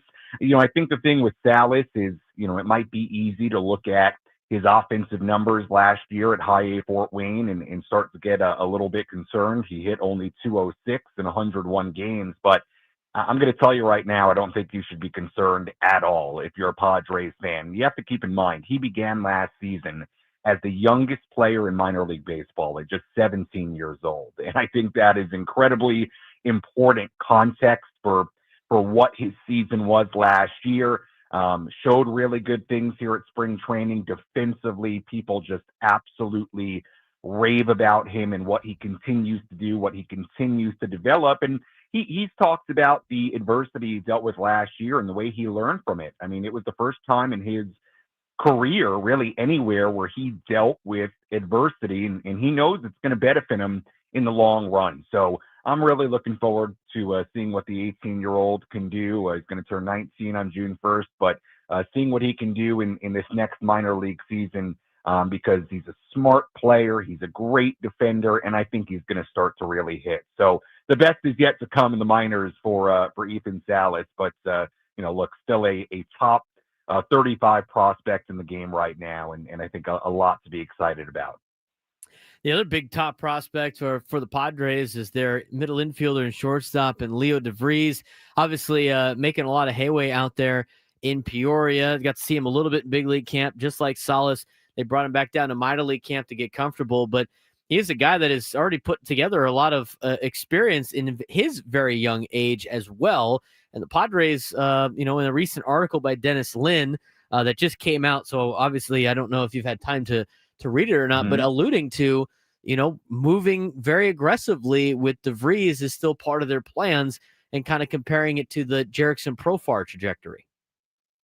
Yeah, look, I think you have to look at what he did in the second half at Lake Elsinore at just 17 years old. It was incredibly impressive, and Padres evaluators were super impressed with what he did. In his final 32 games at Lake Elsinore before he had a shoulder injury that ended his season, he hit .278 with 10 home runs, 8 doubles, 2 triples, an OPS north of 1,000. He was the California League Player of the Month in July. And again, Braden, I think the important part about that, the most important part about all that, is he did it at 17. I mean, enough said. I mean, he's facing guys that are far, far older than him. And I haven't read that Dennis Lin piece, but it doesn't surprise me at all. I mean, they're just so high on him. I truly believe the Padres believe he's going to be an extremely, extremely special player, as much of a can't-miss prospect as there is in this organization. Has a clear love for the game. It rubs off on everybody. And again, whether it's how he carries himself or what he's already done at the minor league level last year at low A, it just continues to be incredibly impressive. Here was Sam Levitt joining us from Peoria, getting ready for spring breakout game with the top minor leaguers of the Padres going against the top minor leagues of the not Oakland anymore, the Athletics. Just call us the A's. We don't need a city in front of our name. A couple other players, obviously, to watch out for. And obviously with pitching, it's very different whether or not guys get in. And I don't know if they've announced a starting pitcher for this game yet or not for the Padres. But, one that has been very impressive that the Padres could really use, because the one thing that they don't really have right now in the minor leagues is that young, controllable starter close to coming up to the big leagues. One of the fastest risers in the Padres system is Braden, who spells his name correctly, an undrafted 22-year-old coming off an excellent season between High A Fort Wayne and Double A San Antonio. You mentioned him on multiple accounts on your reports on all three shows. But Braden is definitely a promising figure for the Padres, and one that might be able to help them out in the near future. Yeah, and it's funny you mentioned the spelling, because there is another Braden on this roster spelled Braedon, and that's Braden Carpathios, who's an outfielder and should play today in some capacity. But yes, right-hander Braden, obviously somebody that started a couple of Cactus League games, one against the Dodgers, one against the Mariners. He faced lineups that had a lot of big-time major leaguers in it, and did pretty well. He really did, and I think he's an interesting story. Played at St. Charles Community College in Missouri, but didn't pitch a lot for them. Then he went and pitched in an MLB draft league. He signed with the Padres after going undrafted. You look at what he did at High A Fort Wayne last year, good numbers. He's somebody who's really started to burst onto the scene, did really good things in the Puerto Rican Winter League this past offseason. And he's somebody that when he can get ahead with the fastball, the other stuff just plays. The two-seam, the cutter, the sweeper. His command has been better so far after the Winter League and into spring training. So I'm with you, Braden. I think from a pitching standpoint, you could argue he is the most ready starting pitching prospect the Padres have right now, at least as a guy that has not reached the major leagues yet. And I think he's somebody that we could see sooner rather than later. I would not be surprised at all if Braden is somebody we see at some point in the major leagues if needed in 2025. Some other cool things, obviously, with this particular game. We got some fun coaches out there as well. And speaking of some closers and coaches, Padres pitching coach on Friday will be none other than Trevor Hoffman. So that'd be kind of fun to see him. Are they going to play Hell's Bells when he walks out for a mound visit? That's a great question. They should. That would be very. That'd be very wise. That'd be very creative on the part of the Peoria Sports Complex ballpark entertainment staff. I don't know if they're going to do that, but it's a good idea. But yeah, to your point, it's a cool coaching staff. AJ Ellis is going to be the manager. Mark Loretta is one of the bench coaches. Like you said, Trevor Hoffman is one of the pitching coaches. Glenn Hoffman is a coach. They've got a Lucas Ray, the low-A manager at Lake Elsinore last year. He'll be involved. Scott Service is going to be involved. So it's a cool opportunity to have some different guys involved and some Padres legends in the mix here, helping those young players today. And they were out there on the backfield yesterday as those guys, the team, the spring breakout team, had kind of a collective workout yesterday, which was nice to see. So definitely a cool aspect for sure. I know you've done all your research and your prep. You're getting excited for to call the game. What are you most excited about in this particular contest? And without telling all your stories, because I know you got to save them for the broadcast, but some things that you want fans to look out for, listen for as they tune into this broadcast this afternoon. Yeah, I think the cool thing is obviously, Padres fans know about Ethan Salas. They know about Leo DeVries. I think a lot of people know about Braden Net by now because of what he did in the Cactus League earlier this spring. But I think one of the really cool parts about this game is that we're going to be able to highlight both really young players, some of whom have not thrown a pitch in the minor leagues, like a Boston Bateman, who was the second-round pick for the Padres in last year's draft, and I think has a tremendous amount of talent. He's huge, 6'8", big lefty. You're going to have guys like that who have not thrown a pitch in the minor leagues and were 2024 draftees. But you're also going to have guys that, you may not know a lot about that have been in the Padres minor league system for a while. I mean, guys that are outside the top 30 prospect list, according to MLB.com. Some of the other catchers that might get in, somebody like a Lamar King Jr., who's in the top 30, Anthony Villar, who people have seen in the Cactus League, guys like Marcos Castañon, who's been in the system for a long time, a local USD product in Jack Costello is somebody we should see in the game. List goes on and on. I mean, Cobb Hightower, high pick from a year ago. Romeo Sanabria, who had a great year in the minor leagues last year and should play some first base today. Kai Roberts, draftee from Utah, and really has a ton of talent, a lot of speed. I just, you can go up and down. I can go through some of the other pitchers as well, and I won't get to everybody.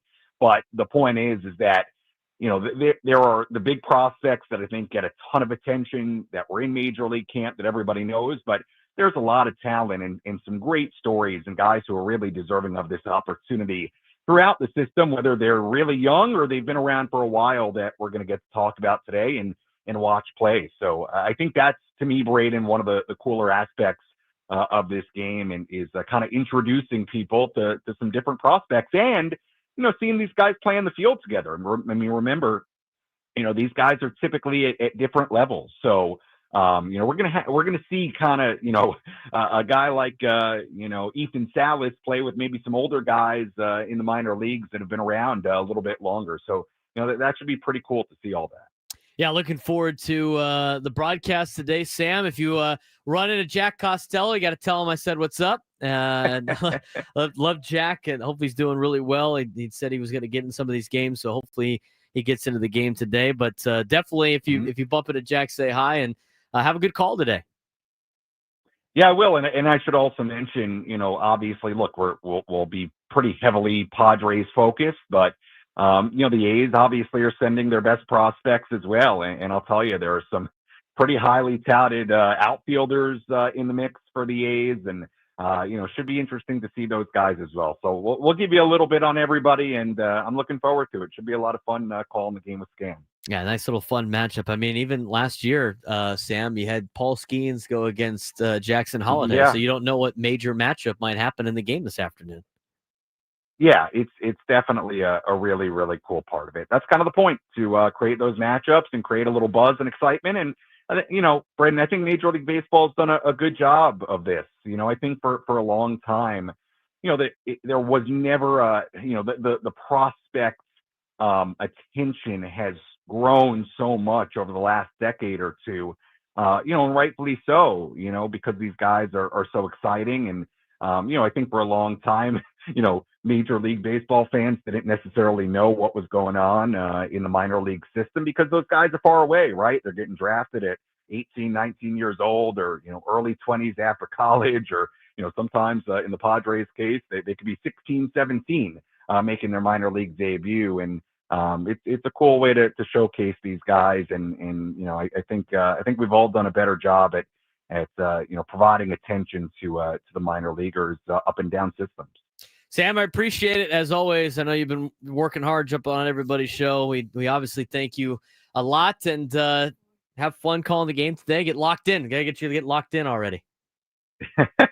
All right, man. I will, and I'll talk to everybody at 2:30. All right. Thanks again, Sam. We really appreciate it. Sam Levitt joining us today on the Braden Surprenant show, getting ready to call the ball game as we will bring that to you at 2:30.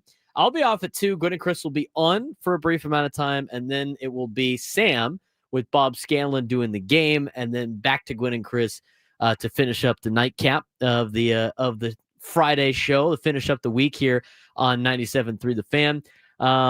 As you know, just kind of a recap on a couple of things. It's pretty cool what they're doing with the minor leaguers, and Sam's right. You're starting to see a lot of these guys more and more, and they're coming up faster and faster. Where a lot of these international signings and a lot of these young high school draft picks and college draft picks are getting through the minors way faster than they've had in the past. And you're starting to see teams, bring guys up at very young ages to be able to help their ball club. So when you watch the MLB draft and when you try to pay attention to the draft and some of the signings, and it's always, well, they're not going to be here for another 6-7 years. It's a little bit different now. I mean, the biggest thing with, Major League Baseball constantly wants to try to evolve and keep up with the rest of the powers in professional sports in the United States. NFL obviously leading the charge for more of those times than not. NBA doing a good job, with the draft. I mean, but the NFL has made the draft a huge deal and must-watch television for all football fans. And baseball's tried to do that to an extent. The biggest knock on the baseball draft is I don't even know if these guys are going to be on the big league club at all. One, I don't know if they're going to make it. If they do make it, it's not going to be for 5 or 6 years. And if they do make it, we don't even know if they're going to make it in our organization or if it's going to be for somebody else because of trades before they get to the major leagues. But now with the way that these guys are and these organizations are letting you go out there and are letting these young players come up and be impact players is fun to watch. We saw it with Fernando, obviously, at his young age. He went out and had a spring training that got so much attention from the big leaguers that they had to go into the office and be like, look, you got to have this guy with us on the team. And you've seen that with a lot of other players out there in Major League Baseball. You can say the same thing about Jackson Merrill. I mean, Jackson Merrill flipped to a different position last spring. Ended up being one of the better players for the Padres. Probably should have won a Rookie of the Year if he comes into the league at any other year, not with Paul Skeens, or just in a different league. If Paul Skeens was in the American League, Jackson Merrill would have won the Rookie of the Year award. I mean, this is kind of bad timing for him, and unfortunate timing for Jackson. But players are debuting younger and younger and younger, which opens up the question of, how much longer is it really going to be for Ethan Salas or Leo DeVries? I mean, they're both 18 years old, 18 and 19, 18 and 18. I mean, Salas is not much older than DeVries, who made his professional debut at 17 years old. Remarkable. That Dennis Lynn article is really good. And, we're going to try to dive into it a little bit later on the show. But just as a tease for what is in there, they're going fast. They're staying aggressive with Leo. They're going aggressive with Leo. Betting big on the 18-year-old, switch hitting shortstop. And they are hoping he can follow the trajectory of another former Padre who wasn't with the Padres when he came up, but was with the Texas Rangers and was the number one prospect in all of baseball as a member of the Texas Rangers. where AJ Preller was in Texas in Jerickson Profar. I mean, I remember when Profar came up, I was in college going to Ranger games. So they think can be on that trajectory. He's impressed with his instincts, his competitiveness, his maturity beyond his years, which is half the battle for a lot of these young guys. It's more than just swinging the stick. It's also being mature enough to handle adversity at the big league level. Padres are known for pushing young talent aggressively, and DeVries is no exception. But when is he going to show up for the Padres? It might be sooner than you think. We'll talk about it next. Braden Surprenant Show, San Diego's #1 sports station, 97.3 The Fan.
Lunchtime hour on San Diego's number one sports station, 97.3 The Fan. Thanks again for all of you making our day a part of yours. Really appreciate it.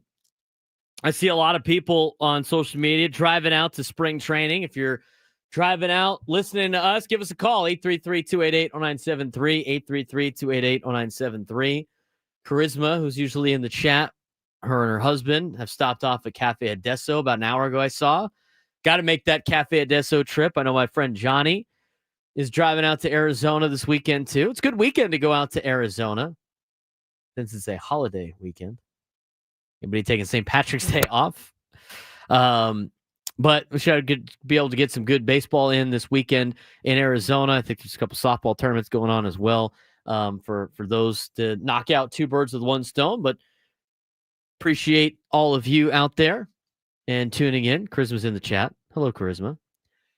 Padres baseball tonight at 6 o'clock, but we got the breakout game at 2:30 with Sam Levitt and Bob Scanlon. Great article in The Athletic talking about Leo DeVries. And Dennis Lynn this morning put this out in great detail. And if you want to go check it out, it's on the Athletics website, NewYorkTimes.com/athletic. Talking about Leo DeVries making his debut at 17, professional debut, what he was able to accomplish at 17 in the second half of the Lake Elsinore season at the Padres Low A affiliate. Team officials have been saying that it's very close to Jurickson Profar in terms of his trajectory and everything like that. Padres assistant farm director Mike Daly, who signed Profar for the Rangers, said this of DeVries. He's not just competitive when the game comes on, he's competitive in practice.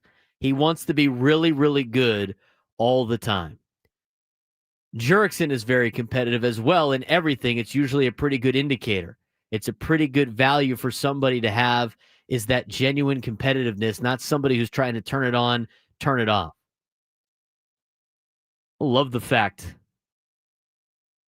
that Jurickson Profar comp is there, but I love the fact that Leo DeVries is the player that is competitive all the time. You can't teach that level of competitiveness. The guy wants to win. That goes a long way in professional sports now, especially with all the distractions and everything that's involved with being a pro athlete and worried about your brand and everything like that. You know what? It's very in line with a guy like Jackson Merrill. I mean, you talk to Jackson Merrill at his young age, and I'm like 8 years older than he is. But you talk to him, I mean, he is mature beyond all years. And the guy wants to win, and he's serious about winning. And he wants to be the best, and he just eats, drinks, sleeps baseball. That's the type of player you want in this organization. And Jackson Merrill is one of those players, and Leo DeVries is one of those players. Team officials believe he could arrive in the majors as soon as 2026, which would be next year, if not in late 2025. I'm going to say that again. Team officials think he can show up as early as 2026, if not in late 2025. The kid is 18 years old. He turns 19 in October. Late 2025 would have him debuting at 18 years old. They think Leo DeVries could be, and they think he is, the everyday shortstop of the San Diego Padres and a guy that can hit 20-plus home runs And as AJ Cassavell put out an article earlier this week about DeVries being the spark plug of the San Diego Padres team, which could be the spark plug for the organization. That's how highly they think of this guy. When you're the San Diego Padres and the way everything's set out right now, I don't like the fact, I don't like rushing guys up too soon. And Jackson Merrill, obviously, that was a big warning that I gave out last year. Like, hey, let's make sure this kid is able to succeed before we start judging everything he does. And luckily, he went out there and kicked some serious ass. I still think you have to be patient with him just in case the sophomore year is not as good as his rookie year, because he's a highly talented player. But his mental makeup is just way better than a lot of kids his age. And if that's the thing for Leo DeVries, and they have the same mental makeup, and based on what they've been saying about him and his competitiveness and everything like that, I would say it's very close. He could be a major contributor to this Padres organization in a time where they really need him to.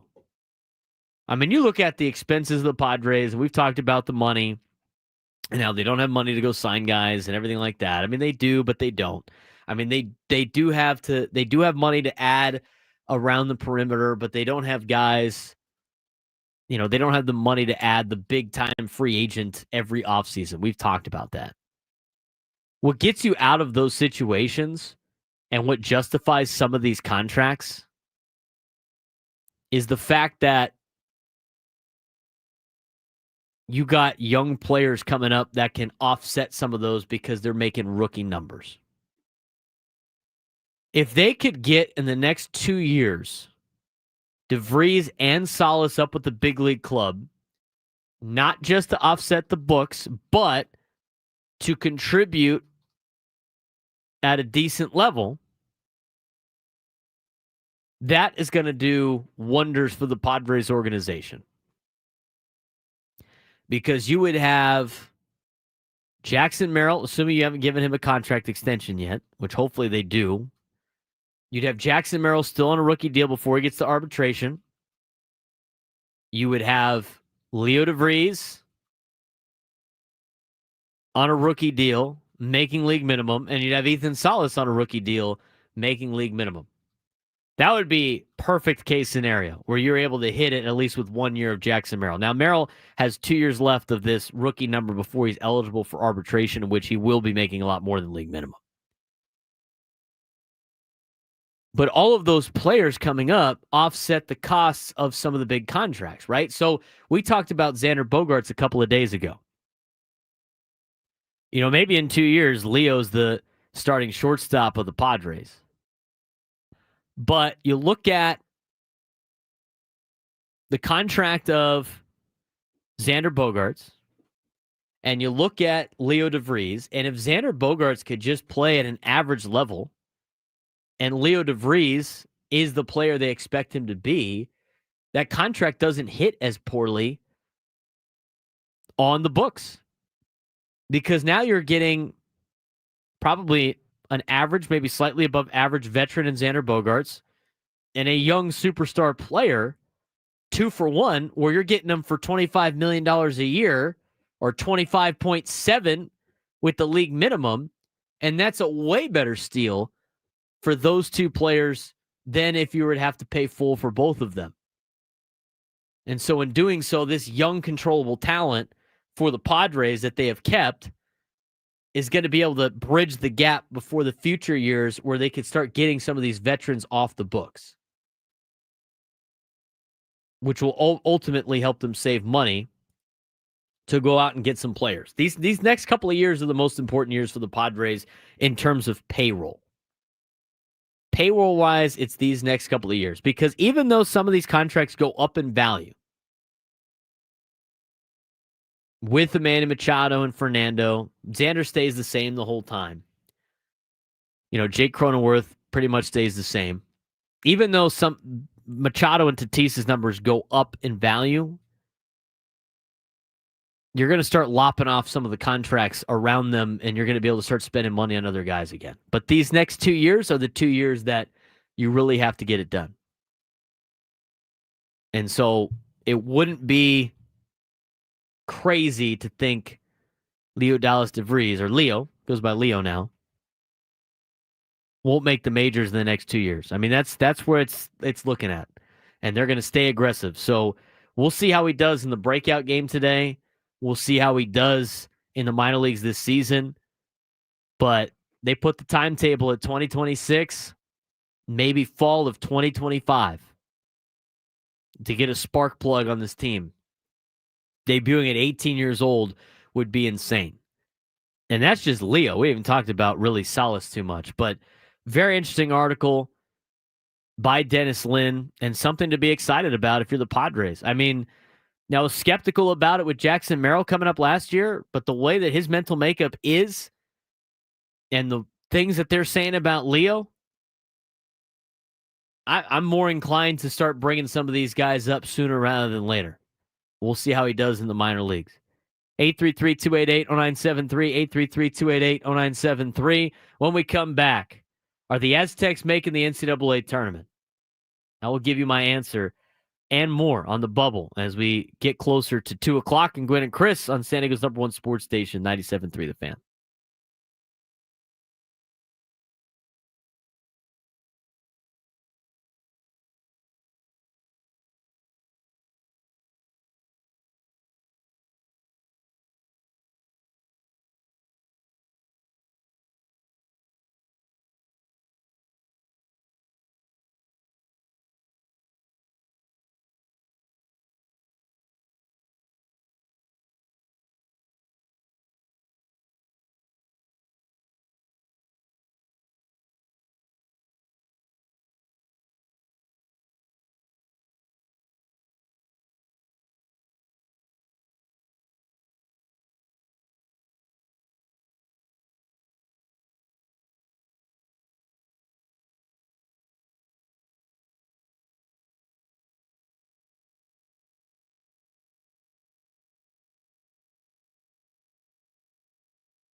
12:19 on a Friday.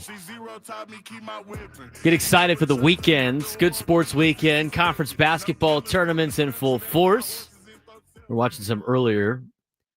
I got the full list of what we got with San Diego State. And that was a rough game yesterday. I saw some comments in the chat earlier from Derek Nelson. And Derek Nelson chimed in later on in the show about, how we talked about San Diego State and their embarrassing performance yesterday. It was pathetic performance. And he kind of goes out. He goes, would love to hear media call out poor coaching. The one-on-one half-court game doesn't work in college. They play like an NBA team with no set plays, except they don't shoot like NBA players. Talking about Brian Dutcher, great recruiter, great man-to-man defensive mind, but the college game has changed, and they need to adjust. Offensive sets and productive three-point shooters are important, not to mention the basic fundamental of boxing out. He goes, pathetic performance. The thing is, it's like, and I agree with some of the stuff that Derek is saying, and obviously upset with what happened in yesterday's result. A very young team.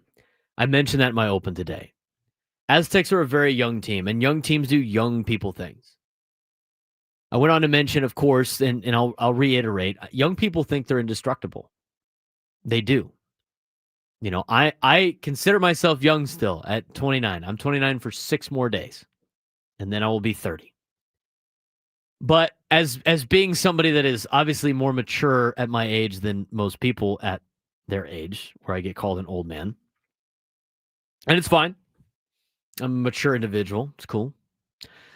But I do remember when I was late high school, early college years, you think you're indestructible. And that's in a lot of different ways. That's more than just obviously playing basketball. And we'll compare it to basketball right now, but like it's with everything in life. When you get to like your junior and senior year of high school and you get to your first couple of years in college where you're able to do a lot more than you've used to being able to do, and you're really growing into your own right, and you're getting your adult strength and everything like that, you feel like you could take on the entire world by yourself. I mean, think back to when you were a 18, 19, 20-year-old.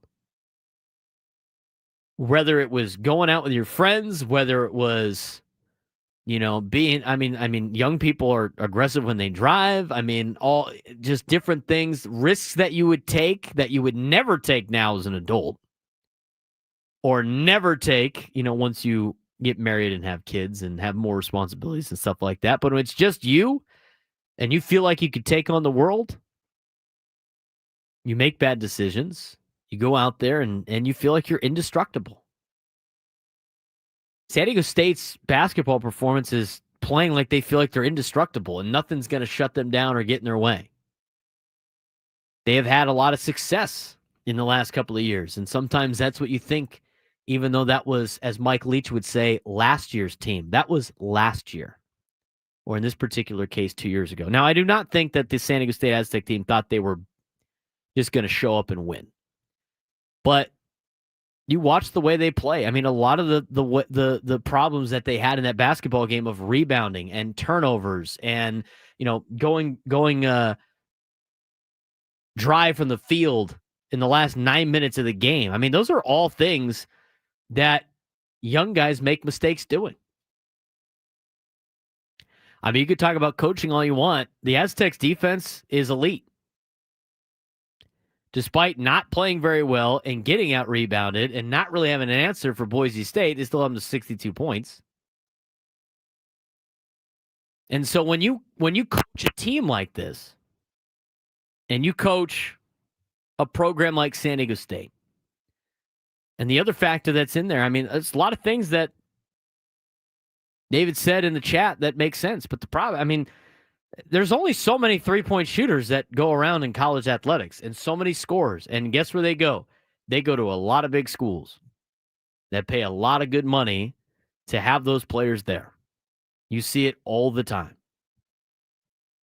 in order for San Diego State to survive, they got to do a little bit of this kind of wing tee run for basketball, and that is play really good defense and use your athleticism and let guys be athletic. And the thing is, that's probably why they get some of these players that are super athletic in the first place, is they let them go be them. So that is what Aztec basketball is. I don't think a lot of that's going to change. When they're very good, they have older players and experience and they play good defense. When they're not, it's like this young team that you saw. They just don't know any better. I mean, they're trying to drop some lobs in there late in the game. You know, they've always been flashy. They made a lot of mistakes late in the game. The lack of rebounding was terrible for San Diego State. And they picked a bad day to have a bad day putting the game on for the committee. But we'll see what the Aztecs can come up with this weekend. Obviously, they're not playing anymore. They're just going to have to sweat it out. How does everything stand for the bubble? Despite all of that I mentioned, I still think San Diego State will make the NCAA tournament. I do. I still think they'll make the NCAA tournament. If you look at the bracketology right now, a lot of the bubble teams have already been eliminated from their conference tournaments or lost. According to Joe Lenardi, last four byes: Arkansas, Vanderbilt, Utah State, West Virginia. Arkansas lost yesterday, dropped back down to a last four bye. Vanderbilt was eliminated a couple of days ago. West Virginia was eliminated from the Big 12 tournament. They got nothing left to play for. Utah State won. They're still hanging alive. They will play later on tonight against Colorado State. Last four in: Aztecs, Xavier, who also lost yesterday. North Carolina, who won and is still playing. Texas, who won and is still playing. And the first four out: Indiana, already lost. Ohio State, already eliminated. Boise State, Colorado State, who both won yesterday and will play again tonight. And then the next four out: Dayton and Irvine, who are playing their first games of their tournaments this afternoon and this evening, followed by Wake Forest and Villanova, who are both out. That is a look at your current bubble. Now, if you're San Diego State, you got a little bit of a cushion, but you could really use North Carolina to lose and Texas to lose. The top two teams in the first four out have already been eliminated, which means most bracketologists think that San Diego State is above them as of right now. You do have to worry about Boise State and Colorado State, but with only 2 games left, if you're the Aztecs, you hope New Mexico just wins out and not give an automatic bid to Boise or Colorado State. So tonight, root for, I mean, if you're tonight, the games that impact the Aztecs: Texas versus Tennessee, which will just be getting underway in a couple of minutes or so from Nashville. Got to root for the Volunteers in that one, even though Texas is right there knocking on the door right behind San Diego State. I think they'll probably make it, but keep them below you in terms of potential bid stealers. So rooting for the Vols today at 12:30. North Carolina versus Duke. This one's intriguing to me because North Carolina, they're in one of the last 4 spots in some metrics. They've played a very difficult schedule, but they haven't beaten anybody good. And they got a chance to play Duke, but Duke is going to be shorthanded today. I don't know what the latest is with Cooper Flagg. They said it's a long shot for him to play against North Carolina at 4 o'clock. And Duke's banged up right now. North Carolina's been crushed by Duke the last 2 meetings, the 2 meetings this year. If they lose to Duke a third time and Duke doesn't have Cooper Flagg, I don't think San Diego State has to worry about North Carolina anymore. So real big Duke fans, if you're an Aztec, they tip off at 4 o'clock. St. Joe's and Dayton. Dayton has an opportunity to potentially steal a bid. So does St. Joe's. You're really hoping St. Joe's knocks off Dayton instead. And then when it comes to the rest of the night, Boise State, New Mexico is a big one. You want New Mexico to win the Mountain West. Cal Poly, Irvine. Irvine's one of those 4 teams just on the outside looking in. I think San Diego State's got a better resume than Irvine anyway, so that one doesn't really matter. Utah State, Colorado State. will be the nightcap tonight.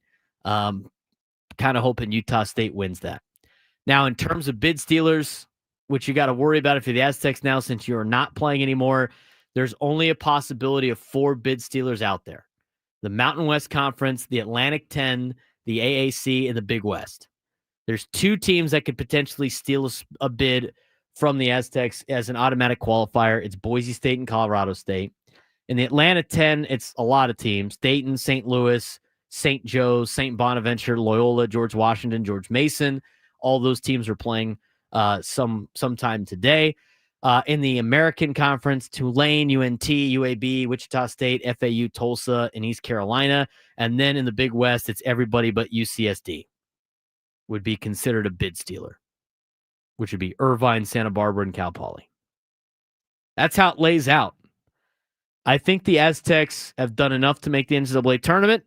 I think they're right there. The problem is you're probably going to have to go to Dayton if you do make it. And the other problem is what I am kind of guessing does not account for shenanigans by a committee. You have now left it into somebody else's hands with the loss last night, instead of taking matters in your own hands, getting the one victory, and probably having a relaxing Sunday afternoon watching the selection show.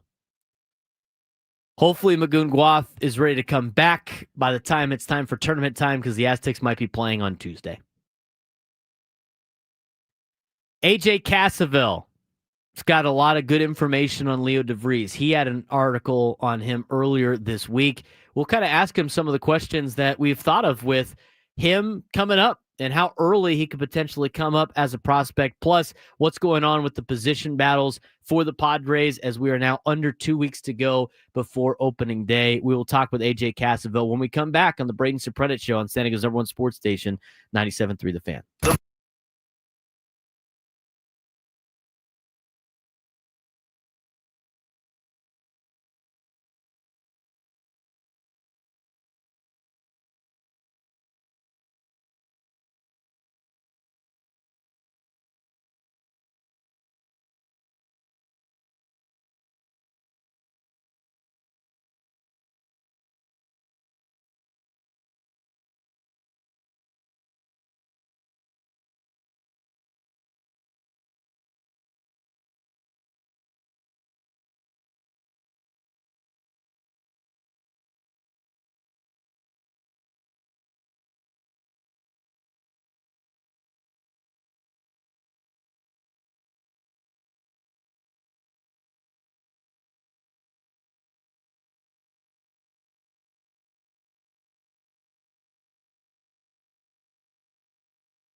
Welcome back to the Braden Surprenant Show, live and local each and every day from 10 to 2 on San Diego's #1 sports station, 97.3 The Fan. Thanks for making our first week a fun first week. We'll have more coming up next week, hopefully talking about the Aztecs making the NCAA tournament, although it was a tough loss yesterday to Boise State. UCSD will be in action tonight in the semifinals against UCSB. 2 wins, they're in the NCAA tournament. Plus, Padres season, we are less than 2 weeks away from opening day. And to help us get dialed in for Padres baseball, as we got a lot of position battles going on, some rumors about some young guys potentially coming up sooner rather than later, and everything that is involved with the San Diego Padres.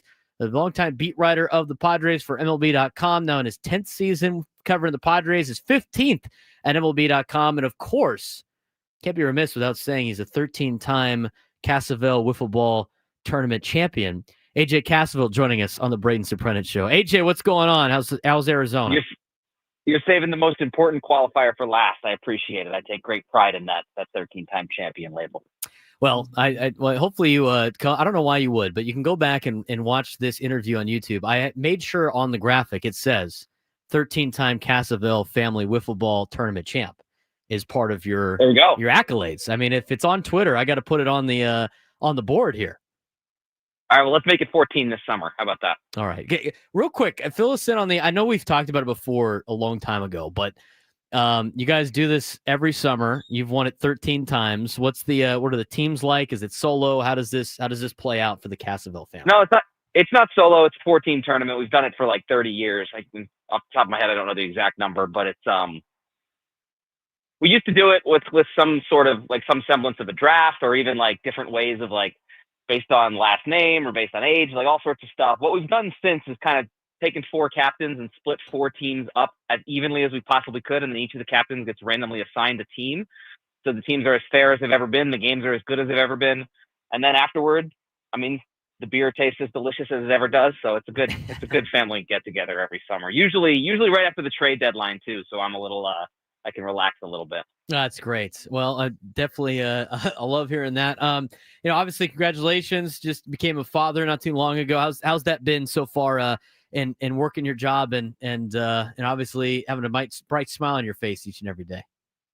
Yeah, it's been a lot of fun, especially because like the Padres waited until we got to spring training to kind of start making their move.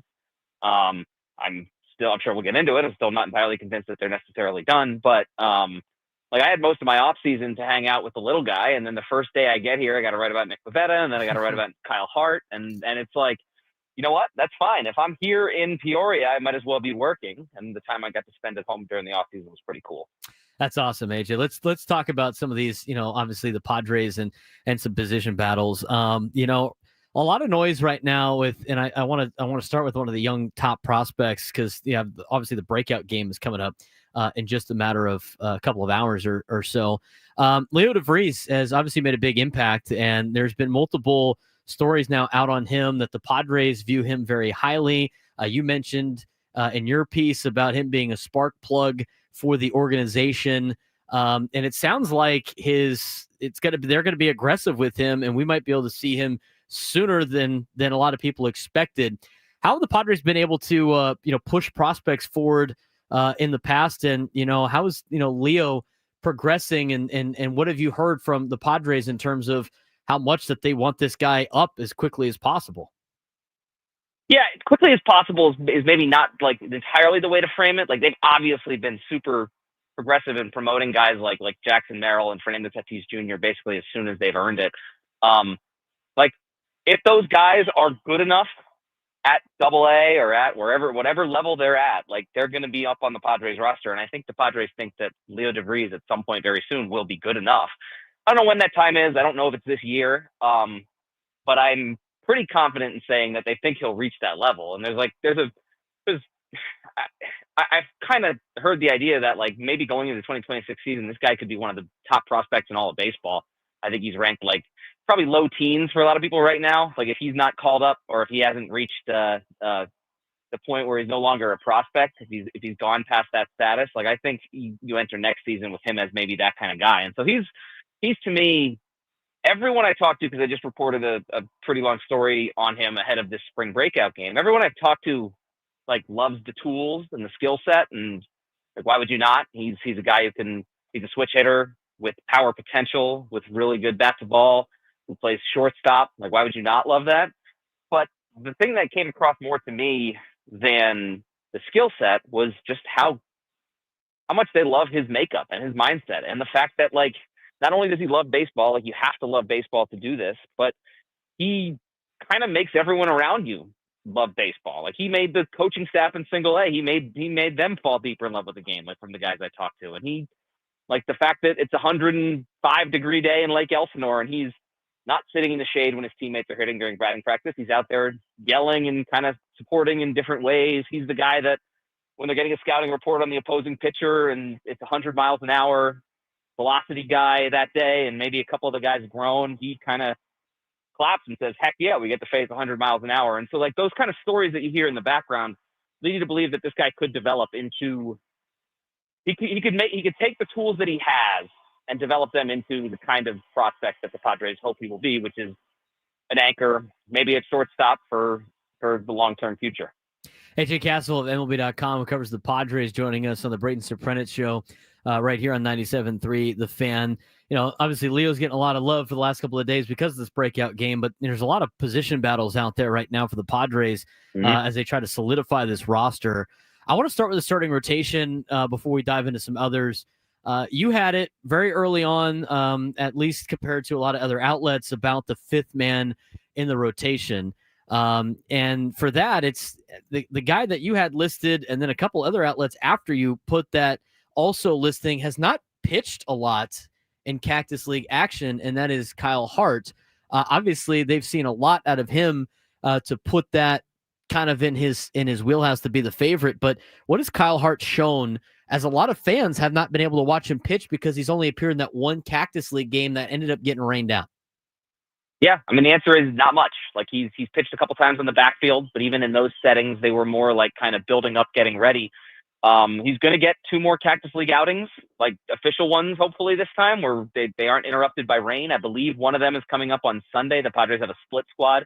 I think he will stay with the team that stays in Peoria.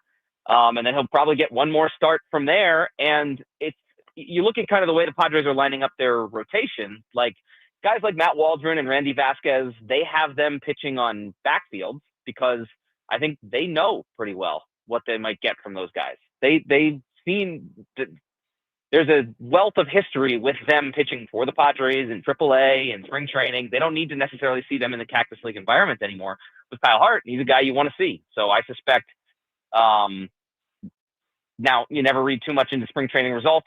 I mean, different things happen, and like some of these ballparks are weird with the wind and with the sun. Like, you can't read too much into the results, but his performance, maybe not necessarily based on exactly the results, but what he shows the Padres in those 2 outings could be the deciding factor in terms of who gets that fifth starter job, because I think the Padres kind of know what they have from Matt Waldron and Randy Vasquez. I think maybe there's still some like learning to do with Steven Kolick, but he's been pretty impressive right now.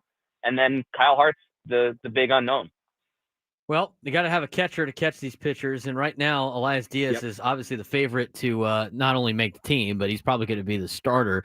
The real battle is for the backup spot, and all 3 of the potential backup at catcher for the Padres have not necessarily done that great in spring training results, which we know take with a grain of salt.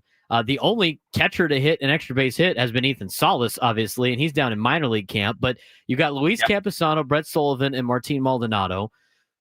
Mike Schilt mentioned that Elias Diaz's defense and wanting him to work on defense because he views catching as a defensive position first.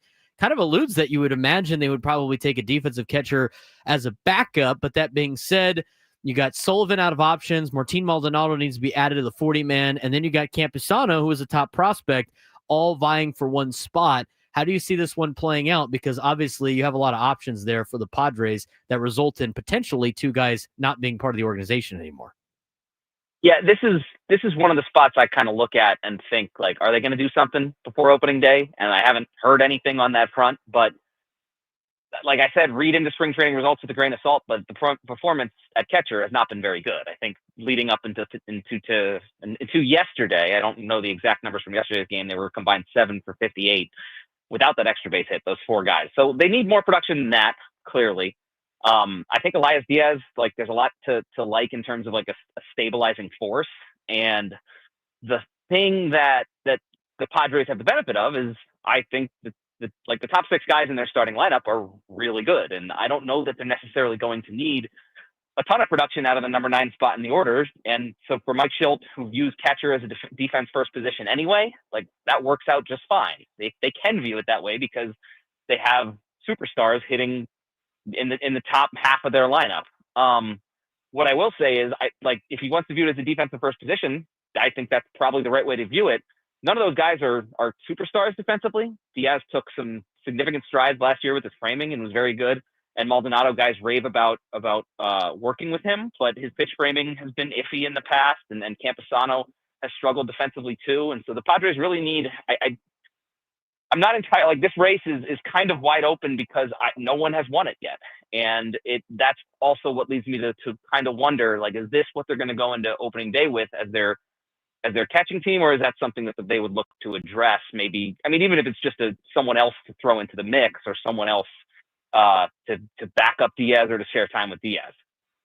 AJ Cassavell of MLB.com, beat writer for the San Diego Padres, joining us on the Braden Surprenant show as we dive through, with less than 2 weeks to go, a lot of position battles and spots, mostly for bench pieces right now for the San Diego Padres. When it comes to the roster, Connor Joe's listed as an infielder, so we'll list him as in this particular group, even though we know he could play in the outfield as well. But when you have guys like Connor Joe and Tyler Wade, and other players like Jose Iglesias, who had signed, and now you mix in, obviously, with Gavin Sheets tearing the cover off the ball in spring training results, and Eggy Rosario, who's out of options.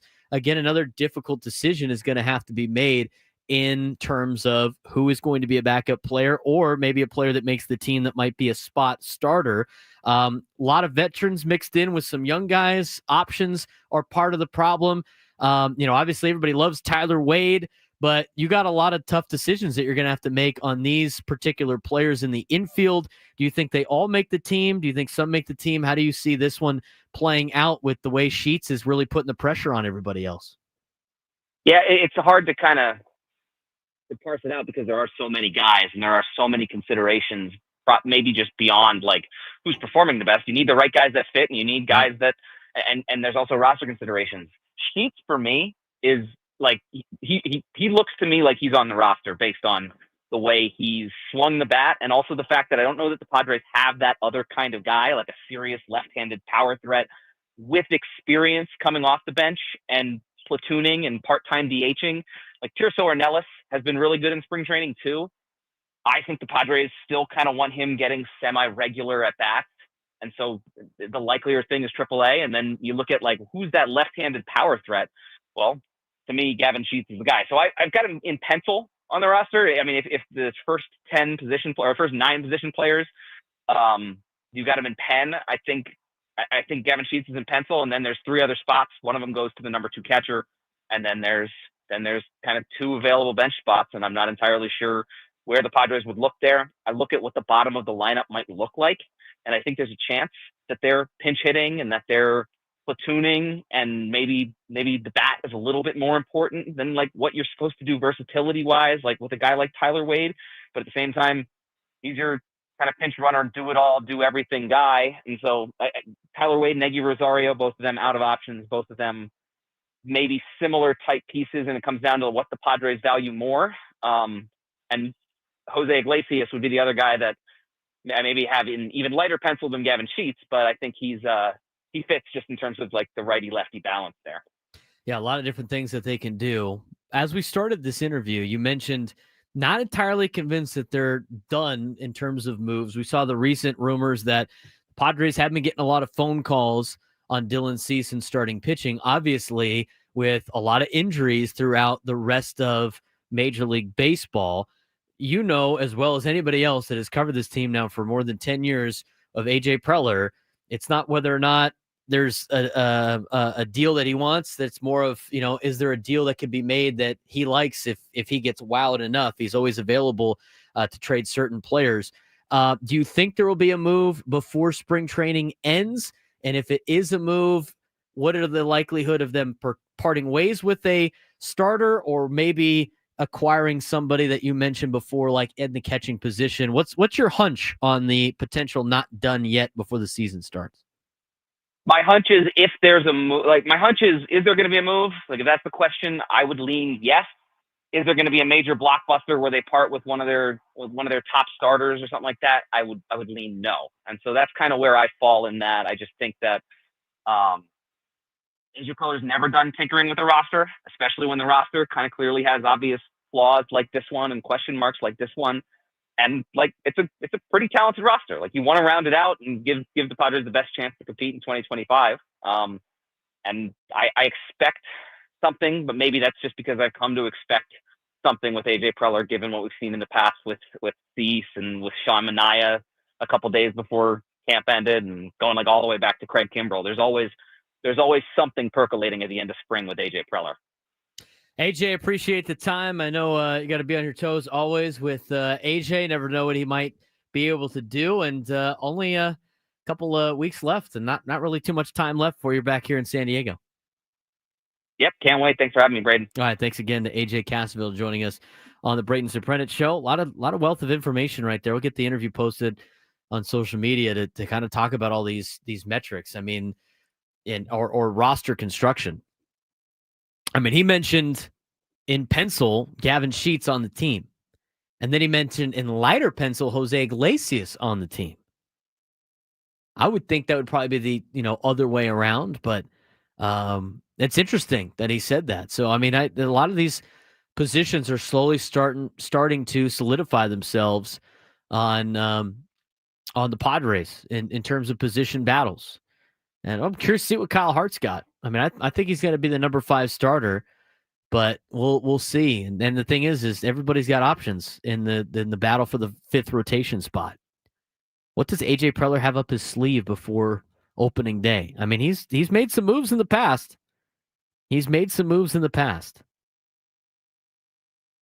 We'll find out. I do want to mention, coming up, we're going to have the biggest fan coming up at 1 o'clock. Remember to listen to us to announce today's biggest fan for a chance to qualify for a night in our Odyssey suite at a future Padres game. Register your name at 973thefansd.com/biggest fan in order to potentially have your name called. We'll be doing that to start the 1 o'clock hour. And also, we're going to dive into, we pushed it back a couple of times, and I do want to get to it. And it involves what player the San Diego Padres season might hinge on. Jeff Passan gave an answer today on ESPN.com. I'll tell you whether or not I agree with it and who that player is. Does the Padres season hinge on blank? We'll talk about it next on the Braden Surprenant Show on San Diego's #1 sports station, 97.3 The Fan.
Final hour of the Braden Surprenant show leading up to Quinn and Chris before Sam Levitt and Bob Scanlon take over with the spring breakout game. Padres and A's, all the top minor leaguers for both the Padres and the A's will be underway at 2:30 Pacific time. That's what time our coverage will start here on 97.3 The Fan.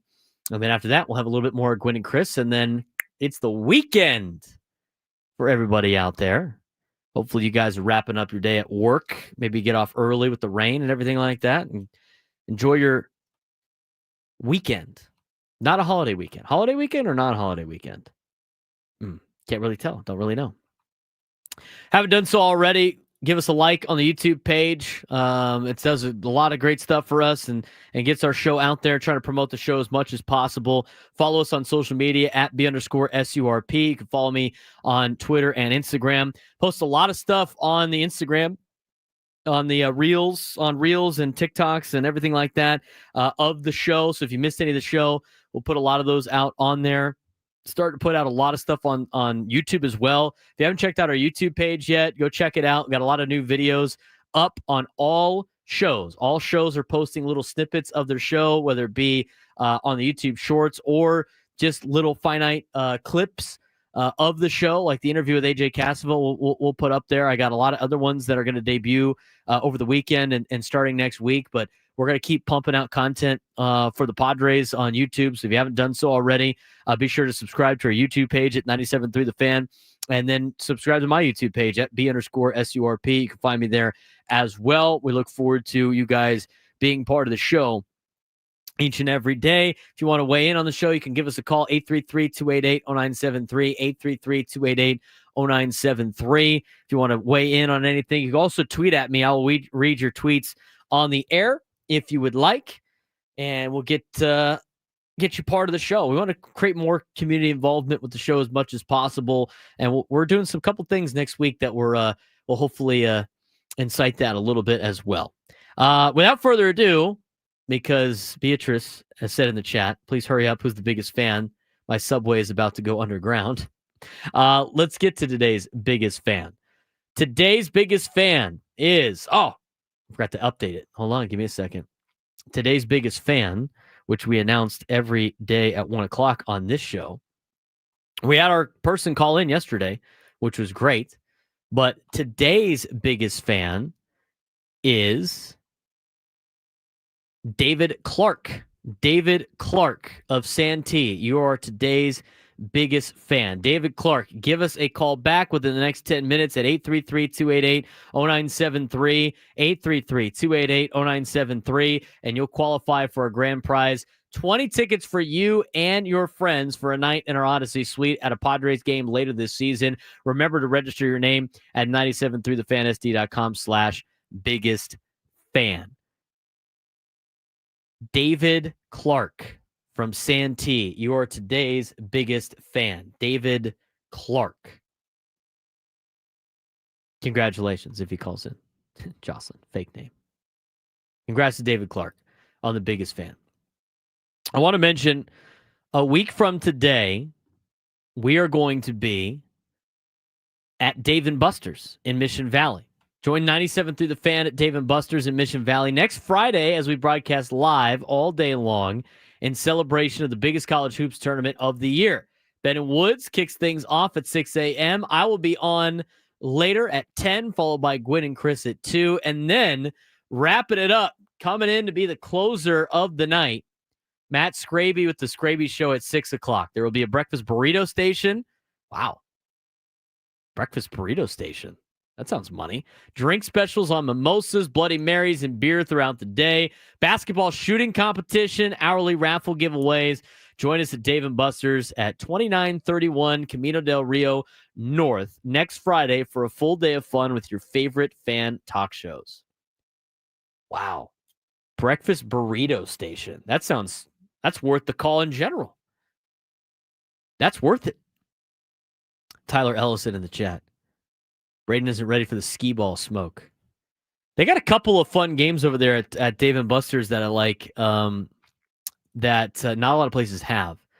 I don't know if you've seen it. I went to Dave & Buster's, I think almost a year ago. But they have a lot of cool. It's not just like classic arcade games, even though they have that, but they have a lot of other things. But the basketball game that they have there, they have a couple. But you know the one that the Padres had at spring training? Where it was the tic-tac, it was the Connect 4 board with like 6 or whatever, how many is on a Connect 4, basketball hoops, and you had to shoot to get your Connect 4 in spot. They have that at this Dave & Buster's. That's usually a line around the building to play that game. I might have to participate in that. That's kind of fun. The other one that I like doing there, they had like the speed pitch, which is fun. It's a smaller ball. I think I hit like 80 something, but that's like up close, just hawking it and really trying not to blow up my UCL in the process. I might have to dabble in that a little bit too, but I'm down to play any of those games. Any fans want to take me on any of those games, we'll be out there live and having a good time. Get out there a little early for Bennett Woods, and I'll stay a little bit longer to watch some of the college basketball games. And hopefully San Diego State's playing on Friday, or UCSD. Make it even more packed. Yeah, Connect 4 basketball is pretty legit. It'd be pretty fun. So hopefully you guys can come out and support us and come out and hang out with us. It'll be a fun time. All the March Madness games will be on. Breakfast Burrito Station? Are you kidding me? What a great day. Deals on mimosas and beer. Gonna come out. That's one of our many remotes that we're going to have in the next couple of weeks to be out there and in the community on opening day. We're at Baja Rick's, which is great. We'll be at Baja Rick's until first pitch. So that's going to be a fun time. Always a fun time on opening day. That's going to be on March 27th. And come out and support the fan. Want to weigh on the show today, 833-288-0973, 833-288-0973. Coming up this hour, we are going to be joined by one of my friends. That's a soccer guy, Drake Hills. He's a contributing writer for Black Players for Change. He writes for them in Major League Soccer and is a former USA Today Network MLS reporter. Covered the league and the United States men's national team since 2019. He's covered 2 MLS expansion teams, FC Cincinnati briefly in 2018 and the Nashville FC from 2019 to 2023. And co-led USA Today's men's national team coverage during the 2022 World Cup qualifying cycle on American soil and abroad in Mexico. While in Nashville, Drake was a frequent contributor to ESPN 102.5 The Game and SiriusXM. So it'd be good to have Drake on with us, talk some soccer as we got San Diego FC on with the Columbus Crew, taking on the Columbus Crew coming up tomorrow night at 7:30. It'll be a fun game tomorrow, fun match, and we'll get the full breakdown from Drake later on at 1:30. But I want to talk about this for a second because it came out in the latest story from Jeff Passan on ESPN.com. And he put together his, Passan's season preview in which he has bold predictions for every team in Major League Baseball. And he goes through and what he does for every team is, how to win your fantasy league with this team. The best thing I heard all spring, something you might not know about said team. And the last thing that he asked, or really the first thing on his deal, is why the season hinges on blank. And Jeff Passan said for the San Diego Padres, why the season hinges on Jackson Merrill. When you think about it from a broad scheme of things, I think there's a lot that you can unpack from that. And I really think he's probably spot on. And it goes along the lines with what we talked about with Leo DeVries and Ethan Salas. But what he said was all Merrill did last year was learn center field on the fly in spring training, show a propensity for hitting huge late inning home runs, and prompt every Padres fan in the world to thank their lucky stars that general manager AJ Preller insisted on keeping Merrill out of the package that landed Juan Soto in a 2022 trade. Merrill, who turns 22 in April, is now the face of the franchise, loaded with talent and seen the same way as Milwaukee's Jackson Churio, a future MVP. Now the face of the franchise, Jackson Merrill. That's a very bold statement. Padres officials rave about Merrill's capacity and desire to learn, and they say they believe Merrill is already much improved from last year when he hit 292, 326, 500 slash line. In time, we'll learn if he can bump that on-base percentage up or become one of the best defensive center fielders in baseball. For now, though, the Padres are content on simply have one of the best players in the league under control through the end of the 2029 season. I think Jeff Passan makes a pretty good case on Jackson Merrill. I think I can agree on a lot of things in which the season hinges on Jackson Merrill. I mean, the one that most notably stands out to me is the fact that Jackson Merrill is one of those players on a rookie deal that is going to offset some of the costs of the big players that the Padres are spending money on. You need Jackson Merrill to have a really good year. And I think that's part of the equation. Now, having a sophomore slump like Michael Harris II or Corbin Carroll would really offset the Padres in a bad way. I don't think that's necessarily going to be the case just because Merrill's a contact hitter. And I think he'll be able to overcome that. And I think some of the surrounding talent around him will also pay dividends. So I can see why the season hinges on Jackson Merrill, but I think it hinges on somebody else. And when we come back, I'm going to tell you why the Padres season hinges on blank. I'll answer the question as we continue the Braden Surprenant Show on San Diego's #1 sports station, 97.3 The Fan.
Braden Surprenant Show, live and local each and every day from 10 to 2 here on a Friday. Hopefully you guys got some good weekend plans. As for me, I got USD baseball over the weekend. They're expecting to play today, although we've had some rain in and out all afternoon. It's a benefit of having a tarp. I don't know about youth athletics. I don't know how many youth teams are going to be playing tomorrow. Hopefully they got some fields cleaned up for you guys by tomorrow, but I don't necessarily know that's going to be the case. So that will be most of my weekend this weekend. I'll be out there tonight as they'll take on Columbia, and then same thing again tomorrow afternoon. And then on Sunday, and then Monday, we'll be back on the airwaves. They will continue their series. I will not be doing that game since they're going to play at noon on St. Patrick's Day. Maybe it's a holiday for them. I mean, I don't know. Maybe they think it's a big holiday. But anyway, I wanted to talk about what the season hinges on for the San Diego Padres and what player it hinges on. I think Jeff Passan points out a good spot in Jackson Merrill being the guy that the season hinges on. Because Jackson Merrill, in a lot of different ways, is that player that really saved the Padres last year. He did a great job in filling in. Because the Padres, and it wasn't like they needed him to do it.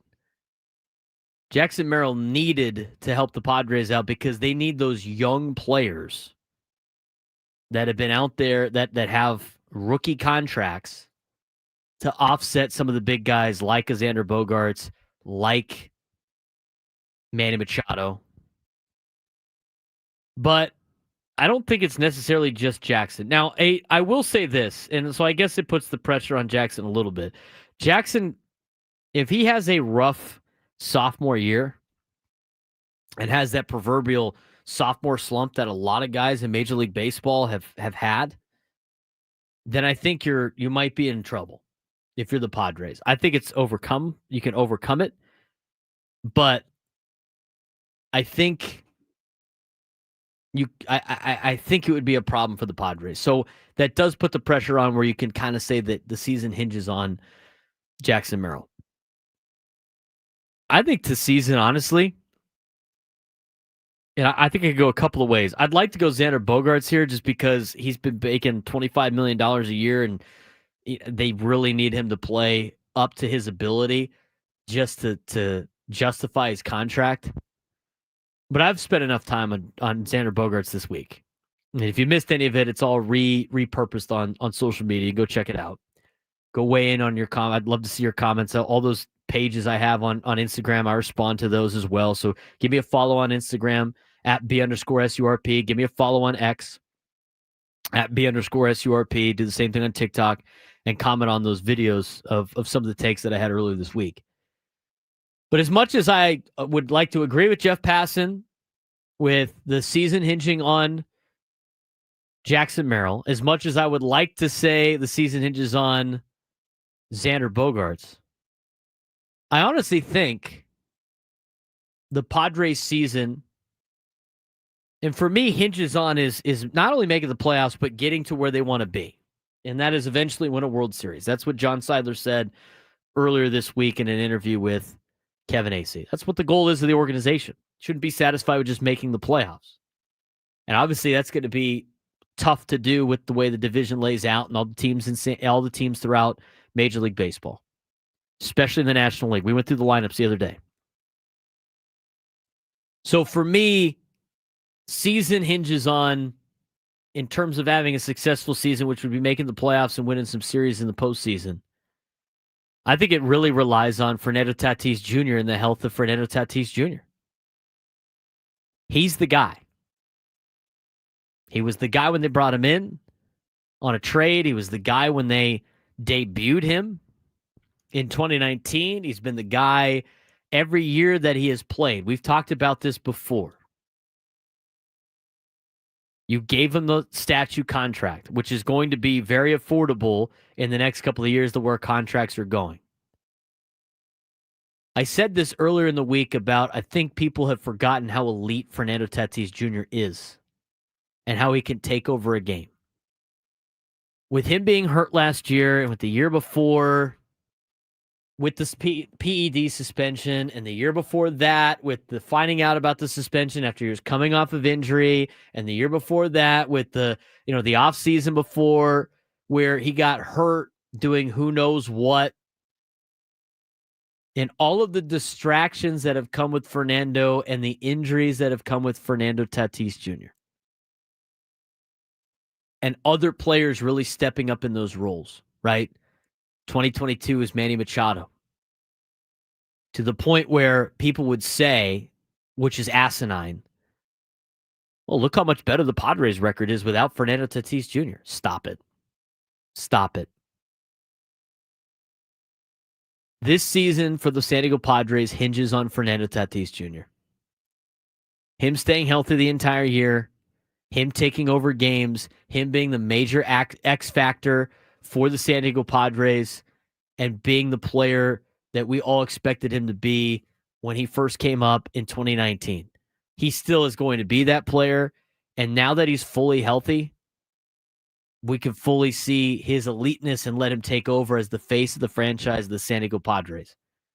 I mean, that was the big thing, right? He was face of baseball for a little bit of time, and then all the distractions behind the scenes. And now, not having to deal with the shoulder, not having to deal with the leg injury, feeling healthy, feeling the best he has felt, having a full spring training without having to go, to Japan, without having to play, not have to worry about the World Baseball Classic, without the suspension looming, all this other stuff. Now, I know Fernando didn't play in the World Baseball Classic, but just saying.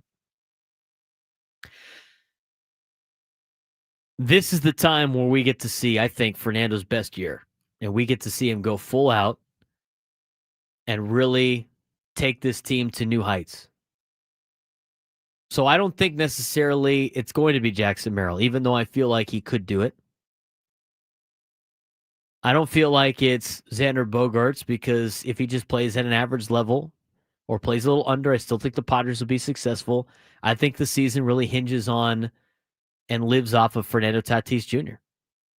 and what he's been able to accomplish, or what he's able to accomplish in 2025. I think a lot of other teams have forgotten about that. You look at the lineups, the top 10 lineups they put out in baseball, they rank the Padres 9th. I think the top 6 in the Padres order are really good. It's very much in professional sports a business of what have you done for me lately? And so you get the sexiness of the Dodgers, right, and the Shohei Ohtani, and you get all these teams that made all these offseason moves. I mean, do people forget that the Padres have a good lineup and a good roster as it is? I mean, getting a Rise back and a Xander Bogaerts and a Fernando and a Manny all healthy is almost like picking up free agents during the offseason. It's pretty damn close. Because Fernando at the top of his game is a lot different than Fernando when he's banged up. I mean, he was on a tear last year with a broken leg. He was able to do some damage with a broken leg. Manny Machado wasn't healthy all season last year. Arise was dealing with an injury. Xander, who was coming off of the wrist issue, re-injured himself in a different way against Atlanta and missed significant time.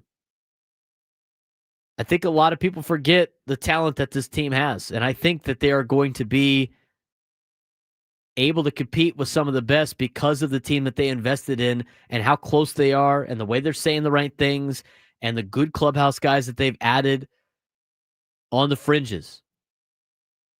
And I think it's all going to help out as they pull the rope in the right direction. I think the mental makeup of this team is half the battle, and the way that they've gone through that and the more players that they have added that are good clubhouse guys that have bought in with a leader like Mike Schilt. I mean, you can say what you want about Mike Schilt in the media. And I think in the media, it's rough sometimes.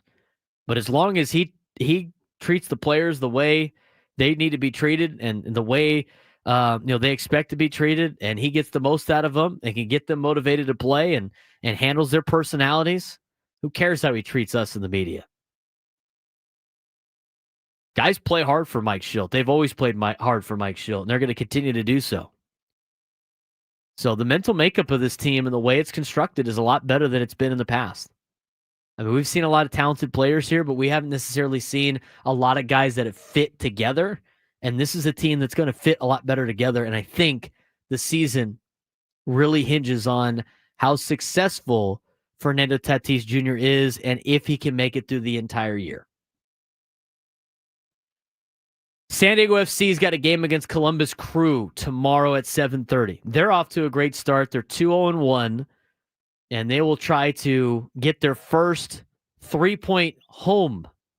3-point Monday at a home game. Get their first goal at home coming up tomorrow at 7:30. We're going to give you a full inside look of San Diego FC versus the Columbus Crew as we're joined by Drake Hills to finish up the week right here on the Braden Surprenant Show on San Diego's #1 sports station, 97.3 The Fan.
1:34 on a Friday. Braden Surprenant Show, live and local each and every day from 10 to 2. Finishing up the work week on the first week of the Braden Surprenant Show. Thanks again for all of you guys for joining us. Got a good guest on hand coming up next right now to talk about San Diego FC. He is a contributing writer for Black Players for Change and Major League Soccer and a former USA Today Network MLS reporter. Covered the league and the United States men's national team since 2019. He's covered 2 MLS expansion teams, FC Cincinnati in 2018 and Nashville SC from 2019 to 2023. Co-led USA Today's men's national team coverage during the 2022 World Cup qualifying cycle on American soil and abroad in Mexico.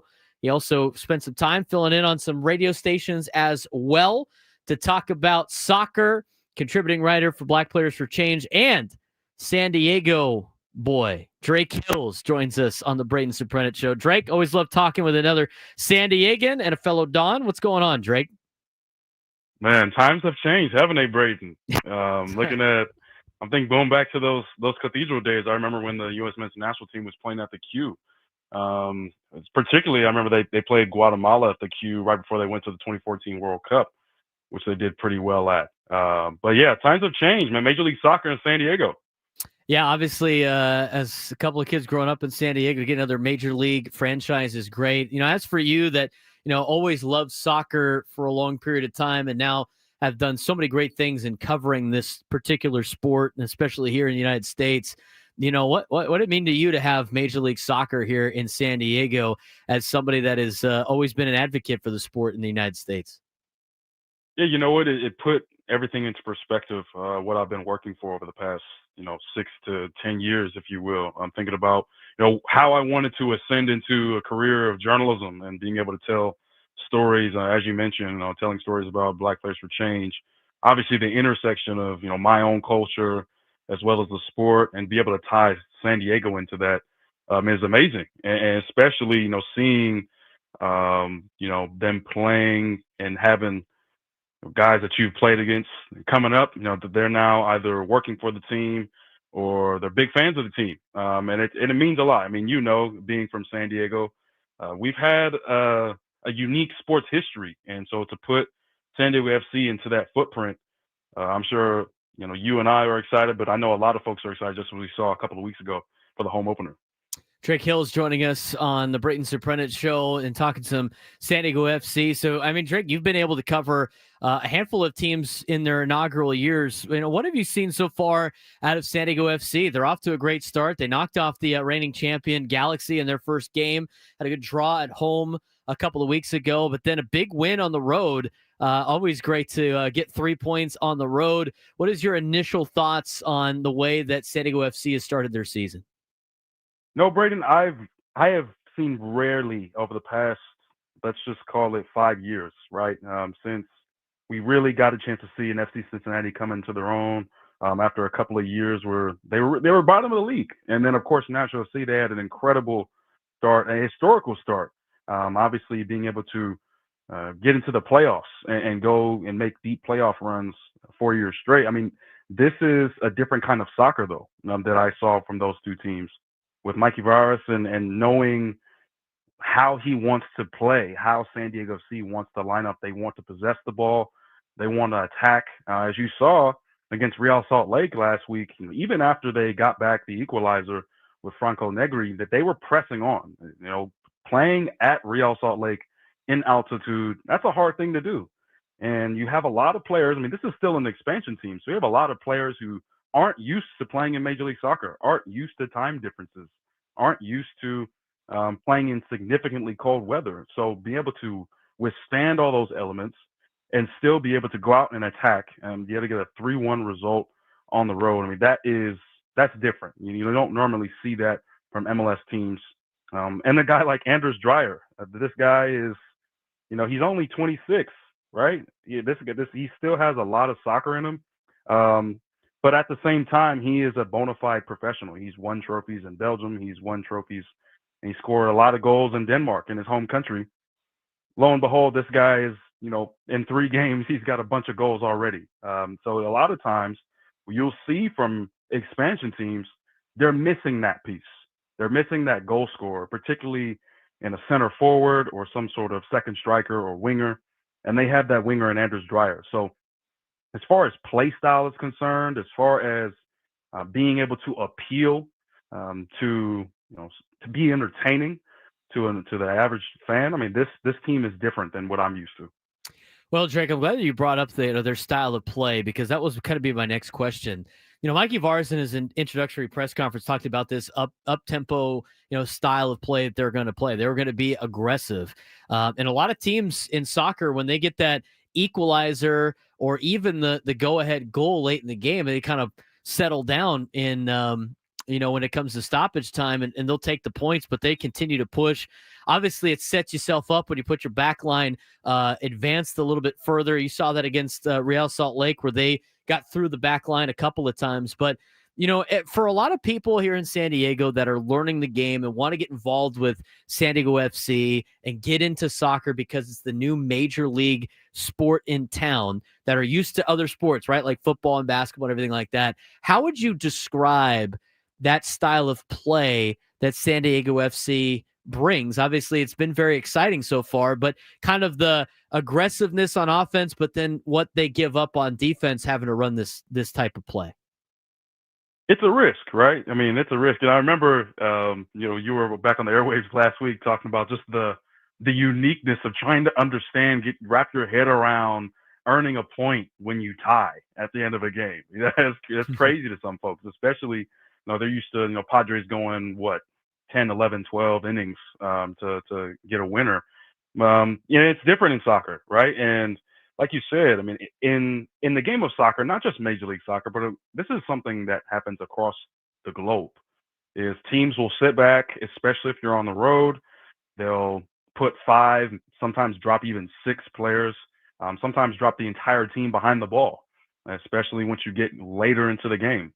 But the risk here is honestly a compliment to San Diego FC. This is a team that, as I said, I mean, these guys have only been in camp or been together for 2 months, right? And that's not a lot of time to build chemistry, to understand, how the guy next to you likes to play. I mean, just thinking back to that Real Salt Lake game, the only player that stayed, that played the full 90, was Chris McVeigh. All 3 other defenders, including Franco Negri, who scored the first goal, they got subbed out. So the chemistry is something that, you can think about and say, wow, I mean, this is something that you're bringing in a rookie that you were drafted 24th overall, coming out of UNC Charlotte. His name is Ian Pilcher. He'll be 22 in a couple of weeks, but he's a young guy, and to be able to put him in that position on the road, I think there's a lot of individual talent and a lot to be excited for, for fans, is to know that this team is still coming to its own, yet it's probably even going to go up from here, and be able to see some entertaining soccer. And it's going to be up against some pretty good teams as well. You've got, obviously, Columbus won MLS Cup 2 years ago. I'm sure we'll talk a little bit about Columbus later, but also Austin FC, LAFC. That'll be an interesting, we'll see if it becomes a rivalry. It's not yet a rivalry yet, and then you've got Seattle, who's always going to be tough. So fans are going to get a chance to see some of the best quality come into Snapdragon and see how San Diego matches up. Drake Hill's contributing writer to Black Players for Change in Major League Soccer. He's done covered MLS for now a long time, and has given us a great insight into San Diego FC. He's trying to grow the game here in San Diego from the professional standpoint, because obviously is a hotbed for soccer. Let's talk about the Columbus Crew and some things that San Diego FC has to deal with tomorrow. Obviously, a great start for San Diego FC. You mentioned Columbus Crew won the Cup a couple of years ago. They're off to a pretty good start themselves out on the east side of things in MLS. But for all the fans that are going to go to the game tomorrow, expected another large crowd at Snapdragon Stadium. What should they expect out of the Columbus Crew?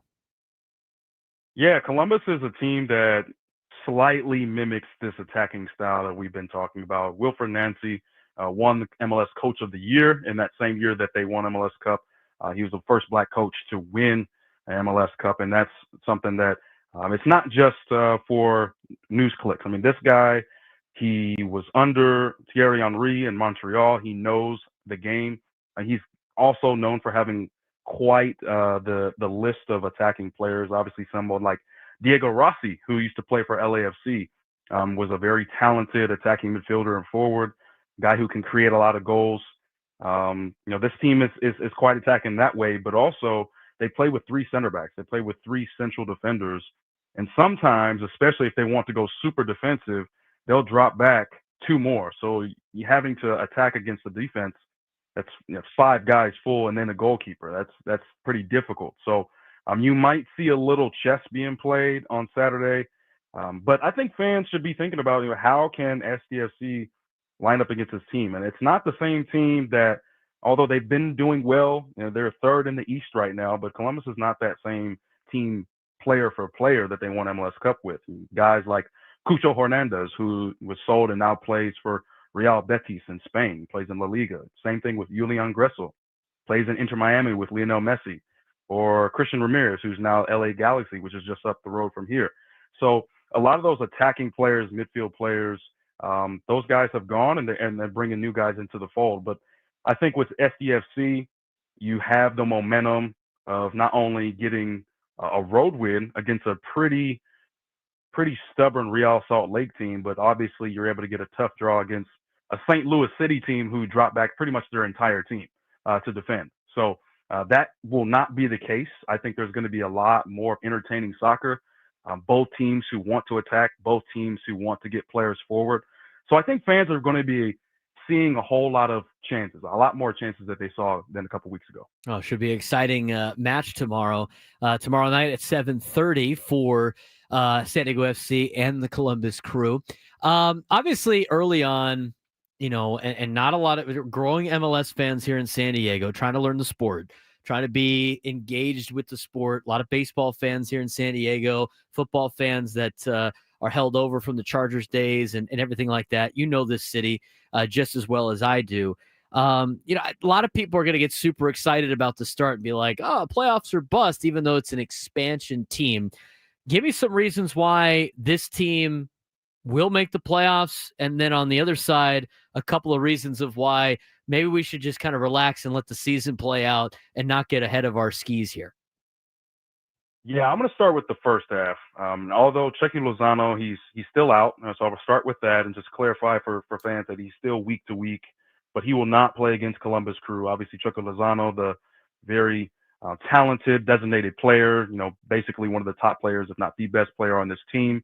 Mexican national team talisman, obviously has experience playing in Europe. He will not play in this game with that hamstring injury. But, the fact that Chucky Lozano has been able to pair well with Anders Dreyer, who we mentioned earlier, but also Marcus Ikvarsson, who scored last week.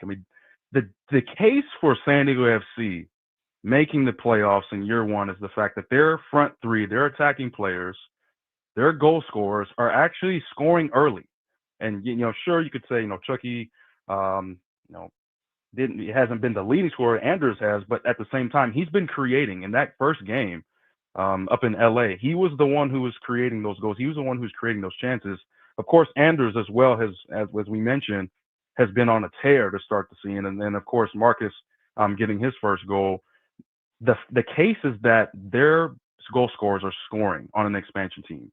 I'm going to keep hitting that over the head because that is not normal. I think going back to LAFC in 2018, LAFC was kind of known as like the best start as far as an expansion team is concerned, going 6-2-2 in their first 2 games. Keep in mind, SDFC, I know it's only been 3 games, but they haven't lost yet.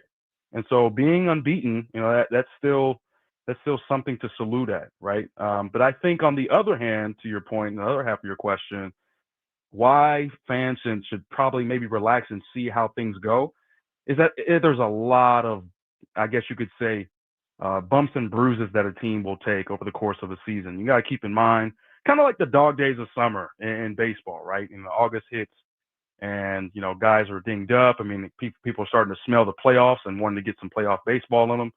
It's a little bit similar in Major League Soccer where you've got mid-season, midsummer tournaments, international duty players going to play for their national teams. Obviously, I don't think Braden and I, we haven't talked about the Leagues Cup yet when Major League Soccer teams play Liga MX teams from Mexico. So that's going to happen. And then, of course, it's just a natural 34-game season that always has its runs, always has its momentum shifts. So there's a lot to be said about SDFC, but also a lot to be said about this season, about the entire league.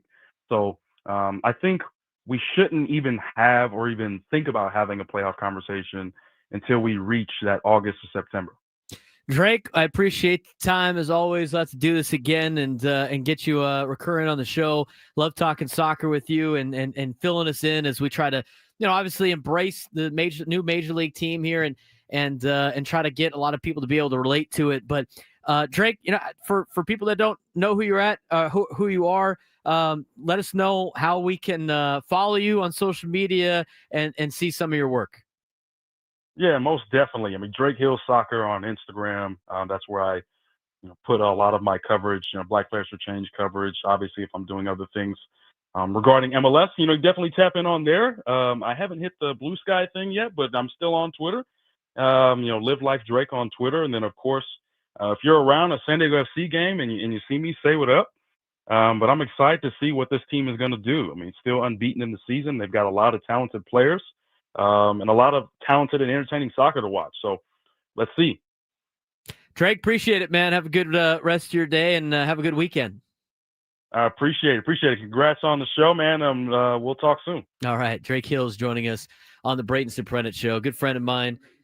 Played high school football with him, San Diego guy, and he has gone on to accomplish a lot of great things in the soccer world. He's done TV shows. He's done a lot of coverage in MLS. He wrote for the Tennessean when Nashville SC first started and got to cover them. And now he's back home in San Diego and doing a lot of different things here in San Diego. He's a professor. I spoke to his one of his classes that he was doing at San Diego State. So doing a lot of great things and love it from a San Diego guy to talk soccer here in town with our brand new team. So we're going to have to add him to the list of guests here that we can have on from time to time on the Braden Surprenant show.